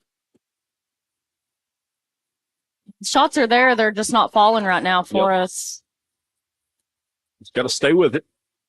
Long 3 ball, no good.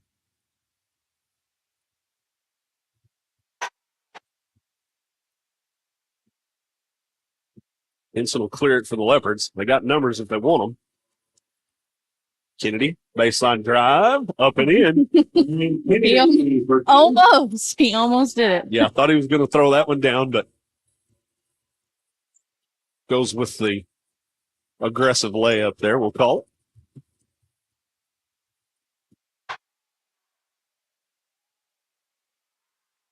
it. Layup, no good. Somehow spins out. Henson wants to go fast, finds Ince underneath, couldn't get it to go. Rebound out to Kennedy.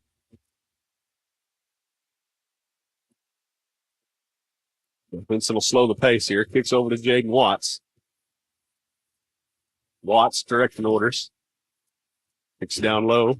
It's Henson. Back to Watts. Now over Ryan Kennedy, top of the key. Down low. That's Ince. Didn't get that one to go.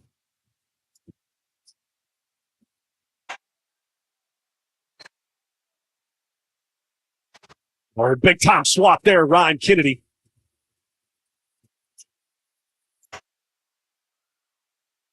Just tried to go fast there, get it to Henson.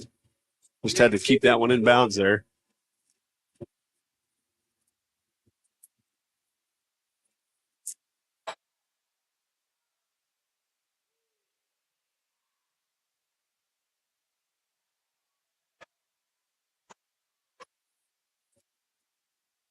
Lots of pace early on in this first period here.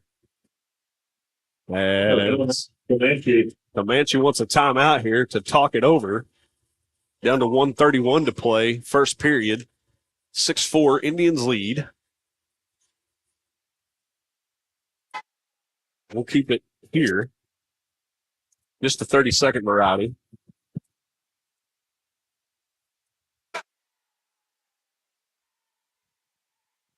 Like the pace. Nothing Yeah. wrong with that. But like you said, right now, early on, it's, shots aren't falling for the Leopards.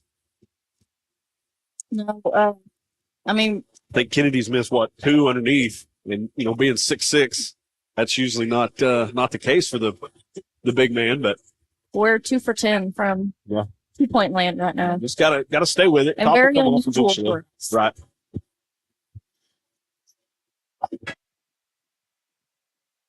And expect some good photos out of this game tonight, or out of both of our games tonight, because our photographer Lacey is down on the court taking pictures with photography by Lacey. Is that? Yep. Yep, that's it. Yeah. Lacey out there putting in some work tonight. So Yeah. we greatly appreciate her. Absolutely. That's why she makes the big bucks, right? Absolutely. She gets paid more than me.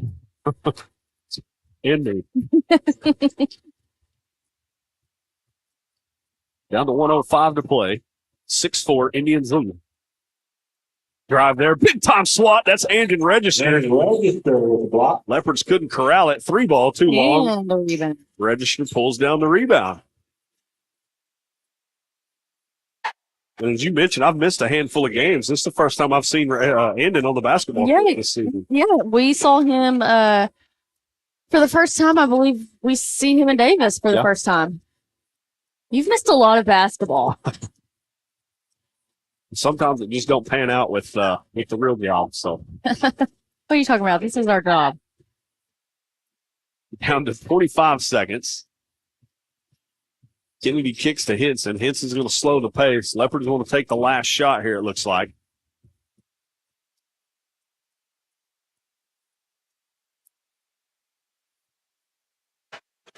Here we go. Down to 8. Leopards start moving the ball. Kicks the register underneath. Loses it momentarily. Kicks it to Watts. Watts, 3 ball on the way. Comes up short. Well, at the end of the first period, Indians will have a 6-4 lead. We'll get ready to start the second after this quick Hughes Heat and Air break.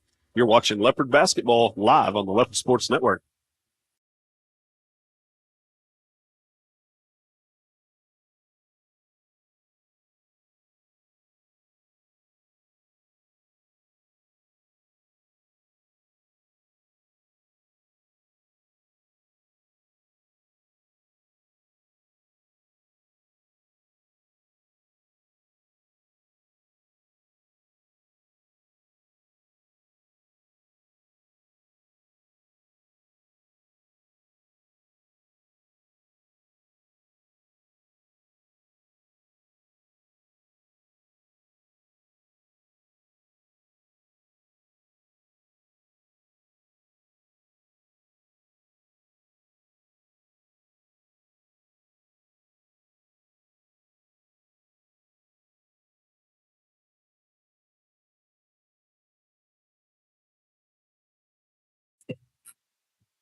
Well, welcome back here, Leopard Arena. Getting ready to start the second quarter as Leopards find themselves down 2 here. Trail Comanche by a score of 6-4. As Tandra kind of mentioned there, just that the shots were there. Tandra just couldn't get them to go in that first period. So just got to stay with it. They'll eventually start falling. Yeah, absolutely. Vincent will bring it across the timeline. Directing orders. And he's ready to go. Kicks it underneath. Ryan Kennedy gets it to go. Kennedy give the assist to Mick Henson. Henson with the assist.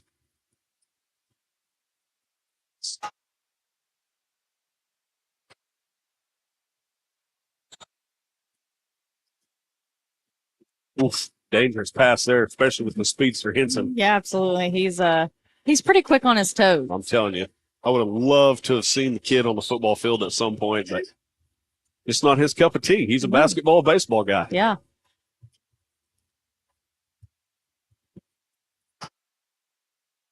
Would have made a really good corner, though, I believe. Jake, everything's not about football. And maybe a running back. Oh, big swat.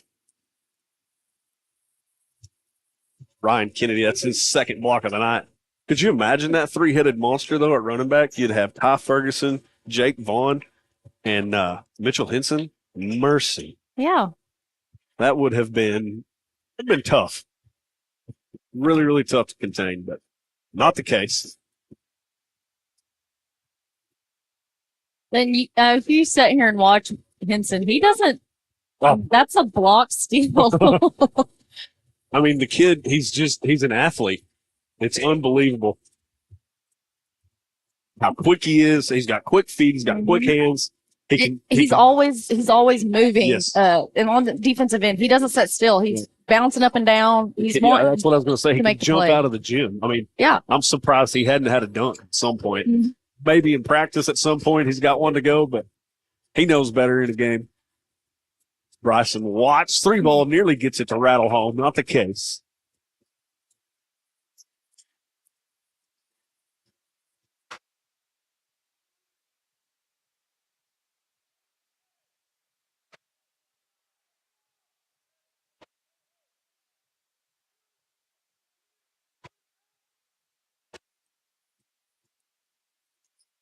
On the 5:45 to play, still a 6-6 ball game. Lots of defense here in this one.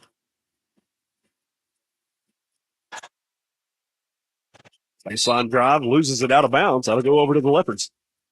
No, we're in the second quarter, and it seems like this game has taken forever just to get to the second quarter. Like, I don't know. I just See, I feel different. It feels like it is flying to me.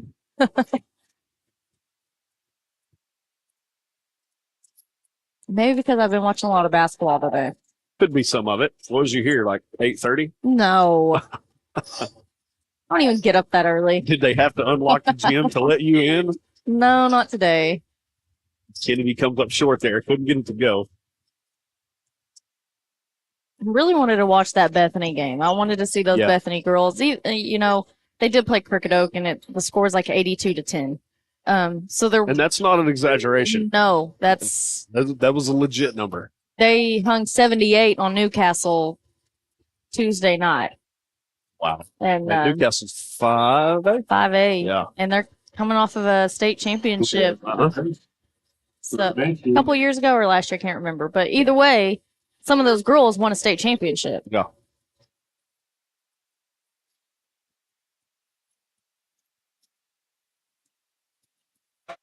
And she brings it across, down to 4:44 to play. Little pop jumper, no good. Ince with the rebound. Register, top of the key. Kicks it over to Henson. Back around to Ince. Not a register.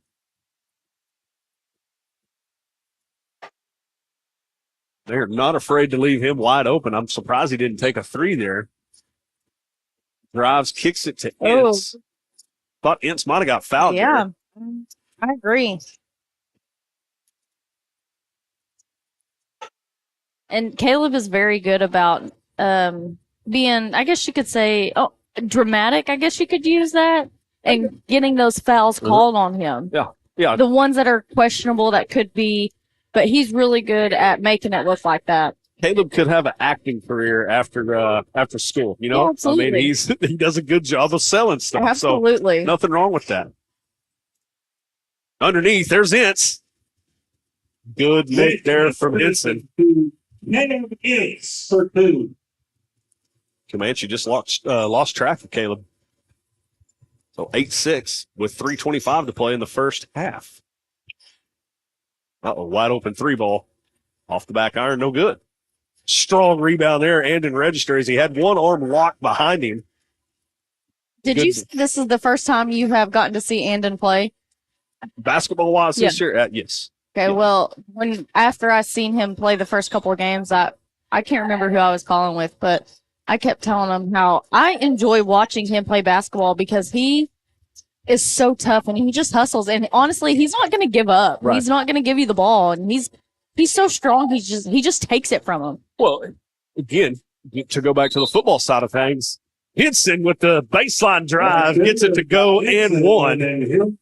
He'll go to the line, try to earn 3 the old-fashioned way. But back on register, that's what makes him such a good wide receiver. You know, he's so strong.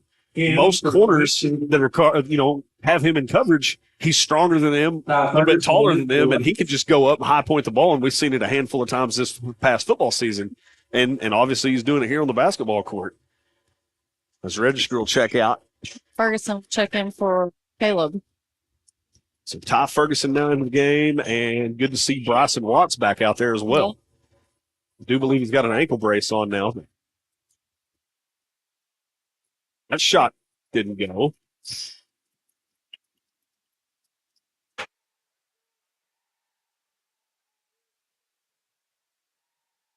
Under 2:25 to play.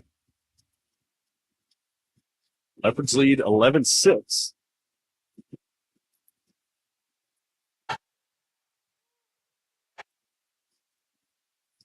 Good defense on this possession here by the Leopards. 3-ball on the way, no good. Nobody boxed out. Couldn't get the layup to go. Leopards fortunate there.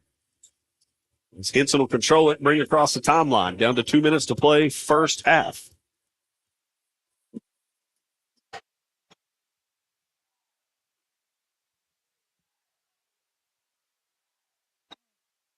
Watson unable to get it to go again. I don't think he's had anything fall for him here tonight. He's 0 for 4, right? That's unusual for Jaden and Bryson to not have a point as of now. Well, and with that being said, you got an 11-6 lead. Neither Watts brothers have, scored yet. That's a scary thing. Yeah. But if one of the two get hot or both of them get hot, they could blow this thing wide open. And Caleb Ince has only scored 2 points, and he's usually right there with him as well. So, and I mean, he's only got 6 right now. Kennedy couldn't get that one to go underneath. Ty Ferguson pulls the rebound down, keeps it in the Leopards' possession. So kick it back out top to Henson. Round to Jaden. Wants to go down low. Kicks it. Ty Ferguson, 3-ball on the way. Off the back iron, no good. Thought he might have got a bounce there. Layup. Not there. Henson, coast to coast, puts it underneath. And look who's there. Got it under. Henson. Jaden Watts. It's even into that one. Just a heads-up play there by Henson. I think it kind of surprised Jaden, too, that it came back to him. Awesome play, though, by Henson and Jaden.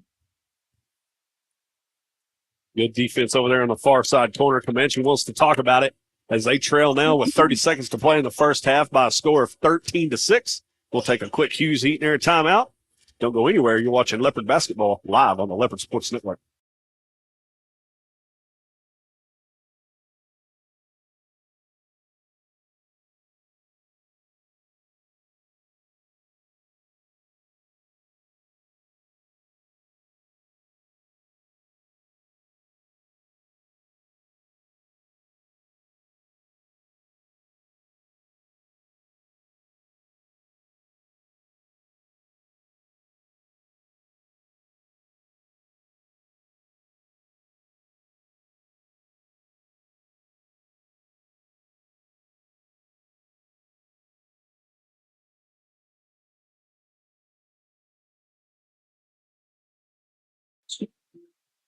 Welcome back, everybody. Down to 30 seconds to play here in this first half. Leopards lead 13-6. Leopards have been locked in defensively, able to get a couple to go and eventually take this lead as they trailed 6-2 for what seemed like forever. Yeah. It's taken a while to get the things going for the Leopards. Well, we said it. Just stay with it. Keep putting up shots. They'll eventually go, and that's what's happened here so far. Yeah, absolutely. I think our partner over there is having a little bit too much fun with the fan cam. Yeah, he's goofy. No doubt about it. Down to 10 here. Comanche swat. That is none other than Ryan Kennedy. He wants to push it here, and he's going to get tripped up. I thought we were fixing to see a dunk. However, that will be his third block of the night as they're trying to get the big man up off the court. So he'll go to the line here. See if he can earn them this way. Just 4 seconds to play here in the second period. First one on the way. Bounces off the backside. No good.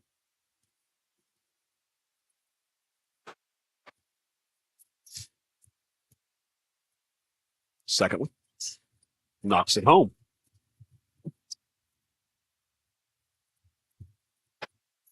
Down to 2. Going to have a half-court heave here. That was close. Comes up just short. Glad Bryson Watts able to get a hand in his face there. So at halftime, Leopards lead 14-6. We'll take a Hughes heat and air break. See if Tanger's got some stats on the other side for us. Don't go anywhere. You're watching Leopard basketball live on the Leopard Sports Network.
Welcome back, everybody. Just about ready to get this second half underway. Getting ready to start the third period here. Tandra, you got some quick stats there from that first half. I do. We are 6 for 16 from 2-point land. That's the biggest thing that sticks out to me, and that's extremely unusual for us. That is very, very unusual for us. We are usually pretty dead set on when it comes to the 2-point land, and 6 for 16, and we're 0 for 3 from the 3-point line and 2 for 3 from the free throw line. So we only have 1 turnover and 1 foul in the first half. Yeah, that was a defensive first half, man. I mean, a 14-6 game, what was a 6-6 game forever. Finally, Lindsay was able to kind of, open things up there after, a couple of good plays. But, yeah, we talked about it. It's just something Lindsay's just going to have to keep her foot on the pedal, keep moving forward, and good things will come. Yeah. There. Comanche comes out, and they score on their opening possession. So 14-8 ball game. It pulls down that rebound. I have kind of a feeling we're going to see a lot more fouls this half. We only seen, I think, 2-3 fouls the first half. We didn't see very many at all.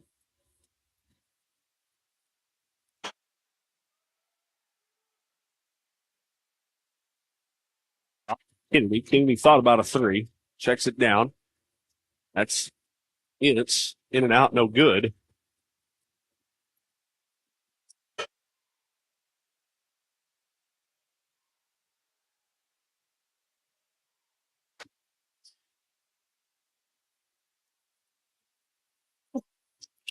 Charge or a block, I'm not. They're going to get Ince. Wow. Caleb, Mitch, all of them kind of surprised. Yeah, they all kind of had their mouths open like, really? Yeah. That's the call. All right. So that'll be his second. And I don't know where you just handed me that M&M from, but It's from the guys next door. yeah, Oh, that's mighty wide of him. neighbors. Okay. Andrew. Andrew. Okay. Mine went blank for a minute. Honestly, I thought you might have picked it up off the ground. No, he handed It it was to me, just but I trying don't to- like chocolate, so. Ah, But I appreciate the gesture. well, we know what not to get you for Valentine's. Exactly. If that was Skittles, I would be eating those up. Or anything like sour punch straws. Yeah, Gotcha. I'm a fruit kind of girl. Layup underneath. That goes. Ryan Blair for 2. Comanche's cut into this one 14-10 as Ince has it swatted underneath, gets it back himself, and puts it in. For 2. Good hustle there by Caleb.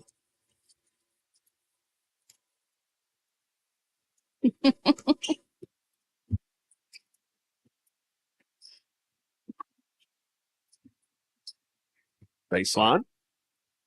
Good defense there by Kennedy. Long 3 ball on the way. Off the back iron, no good. Kennedy skies for the rebound. He's got numbers, little Euro step. Couldn't get it to go.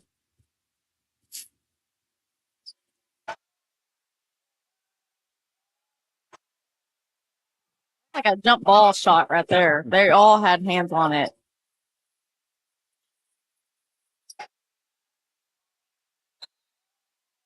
Oh, We got a foul on the floor. That'll go against Ryan Kennedy. Is that just his first? that's just his first, Okay. and we've already seen 2 fouls, and that's the most we've seen so far. Right. Jaden Watts will check out. And in register checks in for him.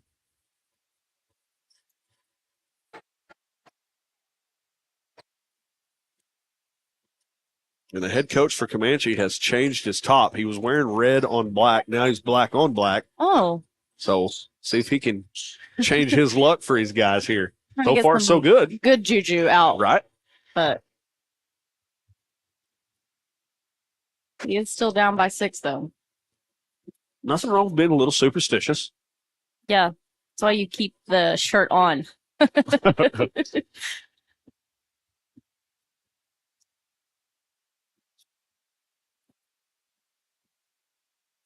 Oh, Tried to go down low to Kennedy.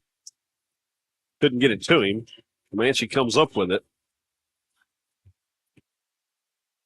Another long 3-ball on the way. Comes up short. Ince with the rebound. 16-10, 4:32 to play here in the third period. Jake Rutledge alongside Tanger Hamilton and R.J. Brooks. First round matchup between the Leopards and the Indians here in the Charles K. Hately Classic. You know, I'm getting you back for missing all the games you have. Good little floater there. You're going to be by yourself tomorrow. Oh, nice steal there, Ryan Kennedy. They got numbers as Henson layup is good. Good defense. For 2. Good defense there by the 6'6" senior. And Ryan Kennedy to knock that one away. Leopards now lead 20-10, 3:55 to play third period. That one was deflected, no backcourt. Yeah, that'll be interesting tomorrow. Long 3-ball on the way. Too long, no good.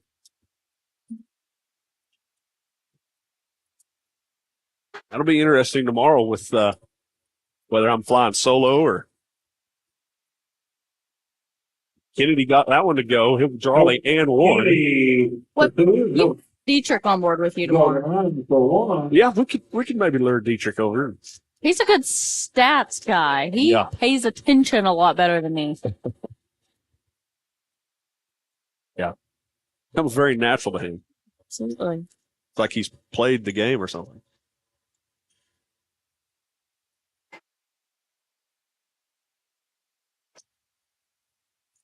I hope you're by yourself, though. You've left me by myself for the last, 2 months. I could do it. Done baseball, done softball. Caleb able to get that rebound. Are you kidding me? Wow. Unbelievable layup there. The sweet, sweet roll and the English that Henson put on that ball to get it to go as Comanche throws it away on the other end here. Unreal play. He's got some moves. I'm telling you.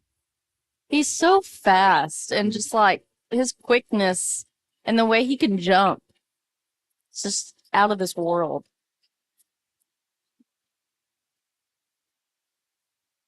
Padilla will check in for. I'm not sure who is in. Caleb. Yep. Mm-hmm. Yeah, so Seth Padilla now in the game. Henson, wide open 3-ball. Comes up just short, no good. As registered was knocked to the ground. For the Leopards. I think they're all looking and waiting, and even the other ref was actually asking him what the call was because he didn't know. Because there was actually a red being pushed out of bounds on the other side, and Andrew on the floor, and Bryson was jumping at the same time with another Comanche guy. So it's a little bit everywhere. Gets it inbounded over to Bryson Watts. Kicks back to Henson, top of the interlocking L. Looks to drive, kicks it, elbow. Bryson, 3-ball on the way, no good. Seth Padilla in there, nearly comes away with a steal.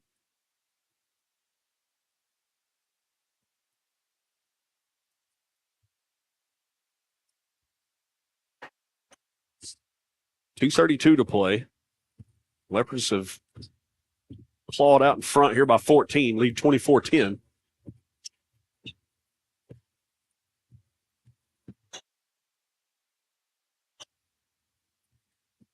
And the score seems like there's a big margin in it, but we still have a lot of ball game left to play. Oh, yeah. All Comanche needs to do, just get a couple to go. They just need to see a couple go and get the lid off the rim, and anything can happen. Padilla thought about a 3, steps forward, kicks it back out. Kennedy with the drive. Kennedy. 26-10. We have not seen a dunk out of Ryan since the last home game of last year. Did you know that? And by last year, you mean 2022. So just a few, well, it was, what was it? It would have been early December, and I had him on up here with us, interviewed him, and I said, okay, I got to ask you, being 6'6", I said, how many dunks are you going to have this year? He said, I'm going for an even 100. Kid came out in a hurry. I think he had 3 just bang, bang, bang to start the season off, and he's been kind of quiet ever since. Obviously still scoring the basketball, but just really hadn't been able to throw anything down. Very close there, but he knows. He's trying to be careful. Yeah. Well, it's funny you mentioned that because he did, he got that technical in that first game there against Bridge Creek. He kind of hung on the rim a little bit, Didn't necessarily agree with that technical. I don't think anybody here in the arena agreed with it, but it's one of them deals you've got to kind of live with it. No, because about the time that call was made was about the time that we had technicals flying everywhere, and the game was in hand. Lindsay had kind of pulled away at that point, and I expect Kennedy to get him a few more along the way. Continue here, moving on this season.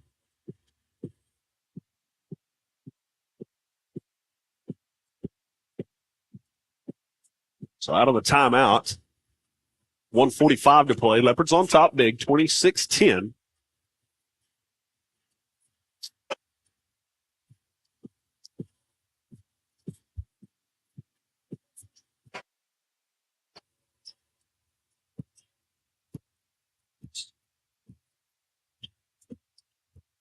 Ferguson checks into the ball game now. Ooh. I believe they're getting registered there. Thought that was all ball, but ref right on top of it. Last one with the line for 2. That'll send Lashley to the line for a couple. He's a big kid as well. He's every bit of 6'6", probably. He's Ryan Kennedy heights. Been fairly quiet here tonight, though.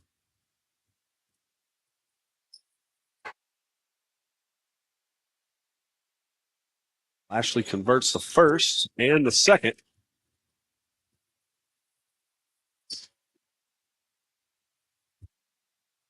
Dobbin is in the game for the Indians. So Padilla to inbound here. The Ferg kicks it to Ince. Run the register. Register will kick it back out to Ferg. Down low to Register. Register is going to be fouled. I think the Comanche coach wanted a jump ball there. Not going to get it. Ferguson, 3 ball. Off the front of the rim, no good. Ince tried to slap it back out. Comanche comes away with it. Layup, up and in.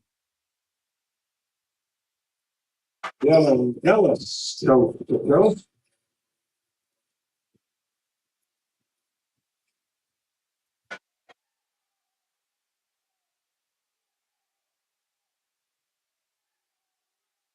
Hey, Chandra, have you noticed the Jordans that the Comanche coach has on? Don't start. Oh, my goodness. Those things are gorgeous. Don't start. You have a shoe fetish. Maybe slightly. It's a good-looking shoe, though. It's it's like probably the 98 Jordans. White, trimmed in some red. Go get you some of those colors. It's a good-looking shoe, man. Go get you some of them colors. Got to tip your cap to the coach's shoe game for sure. You like that red and white or crimson and cream color, don't you? No. What are you laughing at, RJ?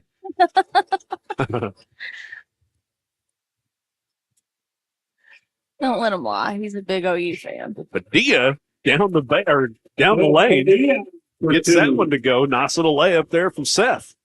28-14, down to 16 seconds to play here in the third period. Leopards have taken control here. So spin move in the lane, gets the pass away. Be out of bounds on Caleb Ince. I'll stay on the Comanche side here. Down to 8 seconds to play.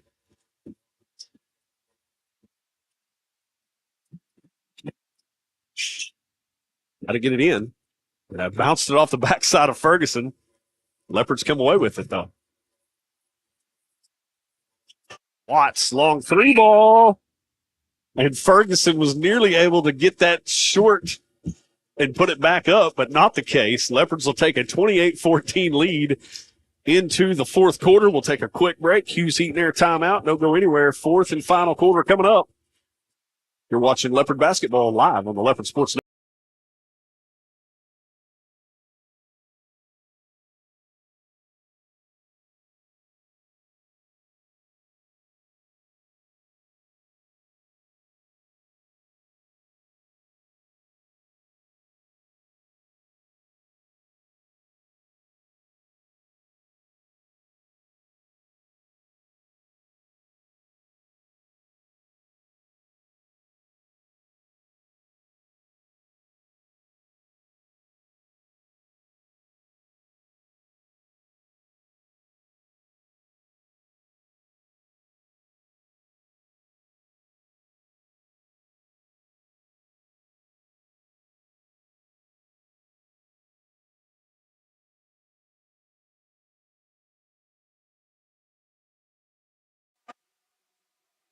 And we are back live here, ready to start the fourth and final period. The final game here on this Thursday evening of the Charles K. Haley Classic. This place has been rocking since what, 10 o'clock this morning? 10 a.m. Well, it's been nonstop here all day. Expect the same tomorrow, but they will start using Haley Arena tomorrow. Is that correct? Or is that just for Saturday? Just for Saturday. I think the consolation games are over there in the last place game. Okay. Kennedy underneath. Didn't get that one to go. Lashley pulls down the rebound. Manchio control.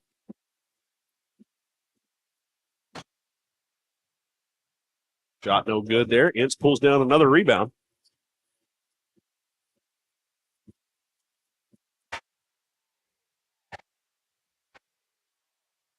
Jaden Watts has that one batted away. And comes up with the steal there. Kicks it to Kennedy. Back to Henson. Henson underneath. Layup's good. Ryan Kennedy who licked Henson for 2.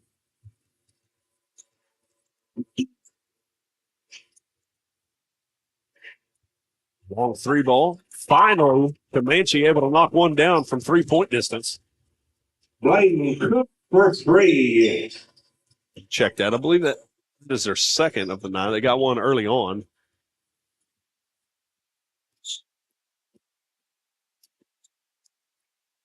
Watts with the drive. Would you believe me if I said Jaden only has 2 points and Bryson has 0? I would. I mean, just obviously because we've sat here and watched this entire game, but yeah, the Watts brothers just hadn't been able to get anything to go here tonight. But that's okay. It's part of it. Yeah. It's part of it. You're going to have off nights and, yeah, you know, the next night you're going to come out and. Oh, good pass underneath there from Henson. Finds Ince streaking. And I say that as, would you believe me, as that is shocking because the Watts brothers are dynamite together. Yeah. And yeah, it's almost like they feed off of one another too. You know, one of them will score and then the other's like, well, yeah, well, shoot, I better do something here. So just hadn't had it here tonight. That's okay. And I enjoy watching them play. They're very smart. Yeah. They know the game of basketball inside and out, and they take accountability and. Well, and for them, I mean, it's got to be frustrating. I mean, the only points that they do have is Jaden there with that little layup underneath, that crazy behind the back pass from Henson. But you know, you just gotta. There's more aspects of the game than offense, Tander, and you know they've done their job on the defensive end. And as a team here, Leopards have only allowed 17 points so far, 5:38 to play in this ballgame. And you know, we have talked about this quite a bit, me and Dietrich, while we've been on air. Mm-hmm. When Bryson or Jaden's not hot, or if Ryan's not hot, there's somebody else on the court that is scoring their points. Like there's not just one particular person that they rely on. The whole team, starting 5, the 6th, 7th, 8th man off the bench, they're all. Kennedy, long 3 ball, gets that one to rattle home. They're all capable of going off at any time. Mm-hmm. Yeah, that's definitely a luxury to have, you know, just to be that deep at any given point. You know, one of the 5 starters is able to go off and get hot, or like you mentioned, 6, 7, 8 deep on the bench. Those guys are capable of putting it in. So they pick up people or pick up their team very well when somebody's struggling. Unfortunately, we do lose Jaden to graduation, and this is our final season to get to see him play after, you know, them moving back and only getting 1 season with him so far. But we're fortunate enough to be able to watch him develop as a player and hopefully move on to collegiate ball. Oh, nice little up and underneath there. Player with the bucket.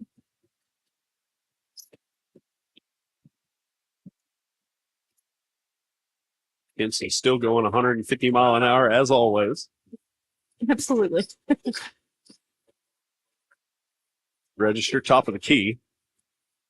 Back over to Henson. Henson goes baseline. Kicks it out to Ince.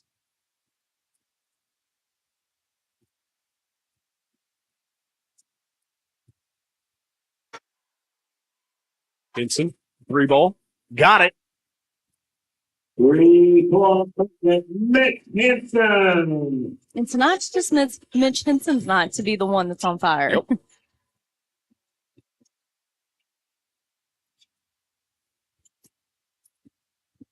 Yeah, he's done a little bit of everything tonight. Offense, defense. I mean, some crazy passes. Had the one wild layup down on the other end that had some English on it and got it to go. And, you know, boys are coming off of I guess you could say a messy win against Lexington from Tuesday. That's fair. We didn't beat them as bad as what we thought we would as far as points go, because now we're in district play. Points matter. Oh, yeah. So this win right here against Comanche, who is another district opponent or conference opponent, I guess you could say, is going to help them gain back those points. Well, and two, I mean, that's a sticky spot. And that's a tough spot. You come, after the long layoff. I'm sure they had plenty of practices from, the time that school let out for Christmas break up until last night. But that's just one of those things, first game back after a long layoff. You hadn't had the legit game action, the live action. Yeah, sure, they've scrimmaged each other and, practiced against one another. But that's not the same. And you got to credit Lexington, though. I mean, they came out, obviously had a pretty good game plan. And was able to kind of rattle Lindsay, and Lindsay got out of there with a 56-50. I believe that was the final. Yeah. Hey, you take a win any way you can get it, obviously, but that's just one of those deals. You were thinking early on, hey, Lindsay's going to go to Lex and handle business, and they did, like you said, just not to the extent, that everybody thought. And it was, I guess you could say it was a rough ball game over there. It was kind of playing against a bunch of factors played in to those games, and unfortunately we didn't get to call that, but it turned out to be in the Leopard's favor. It's still there by Jaden Watts. Henson finds is underneath. Ince will be fouled. I think right there Caleb needs to just go straight up, but I think the dribble probably wasn't as necessary. Draws the foul, so he'll go to the line here for a couple.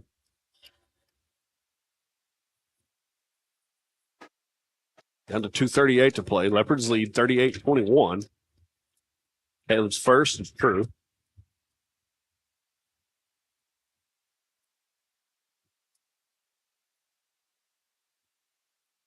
Somebody sounds like they have a duck call in here. Might be some of them over there in the student section. Well, they were blowing it while we were shooting free throws, so I hope not. I think you're right, though. That is a duck call. Henson with the steal. Little Euro step behind the back pass.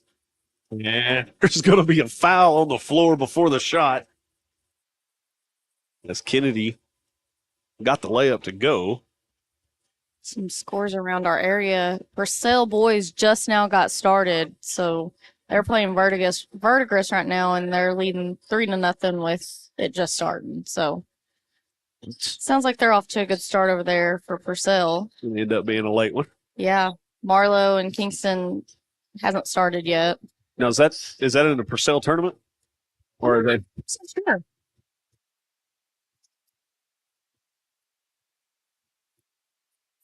Hugo ended up beating Bing 43-9, and they're the number 2 team in Class 3A. Yeah. And Bryson Watts gets the layup, so he's finally on the board. Crooked Oak beat Sulphur 68-37 earlier. Let's see here.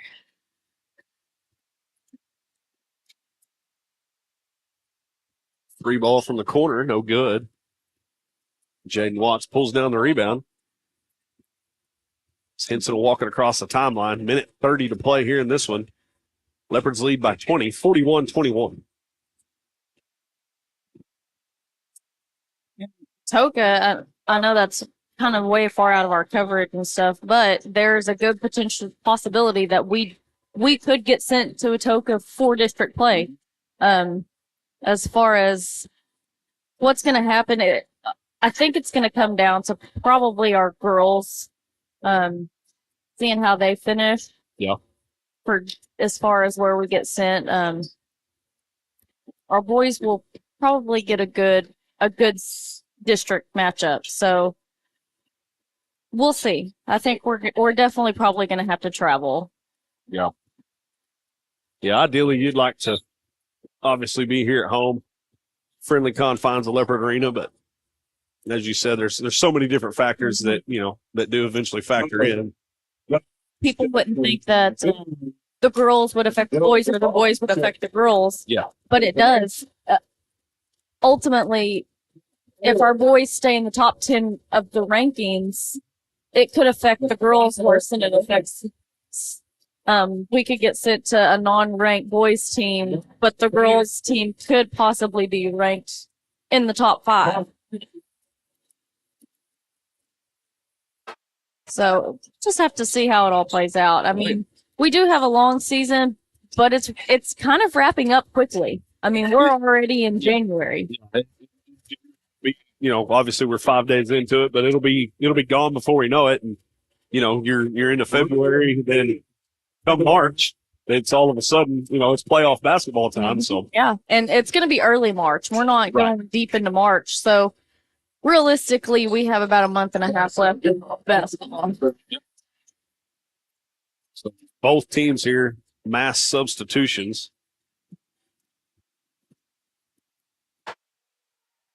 Down to 2 seconds to play. 3 ball on the way, comes up short. So the Leopards will take care of business in this one. They win it by a final of 41-21. The Leopardettes take care of business as well. They win their matchup against the Lady Dixon Comets by a score of 36-33. So Tanger, both home teams, they did exactly what they needed to do. Come out, get their wins, and now they're looking forward to tomorrow and see what they can do. Yeah. Both squads are going to have their work cut out for them tomorrow night. However, with all that being said, play tomorrow at 7:20 against the number 4 team in Class 3A, Crooked Oak, and Crooked Oak has 2 players that can play ball. Yeah, no doubt about it. They got one for a career. I believe the kid's up over 20,000 points. Yeah. in a 4-year high school career. So he's an animal. Obviously a scorer of the basketball, no doubt about it. So I think Comanche girls are like 3, 4, somewhere around there, also in 3A. So both teams definitely have their work cut out. We're going to have to come out firing on all cylinders. Definitely the turnovers on the Leopardette side is going to have to stay down. Right. Both teams are going to have to block out tomorrow. That's for sure. We can't give them second chance opportunities, but I think we start back here tomorrow morning about 10 a.m., I think, with a girls game. Yeah, this place will be rocking once again tomorrow on Friday. So if you can, definitely for sure come down here, enjoy some basketball on a Friday morning into Friday evening. If not, be sure and tune in. We'll have both Leopardette and Leopards games broadcast live for you tomorrow night, starting with the girls game up first, followed by the boys directly after, obviously with tournament.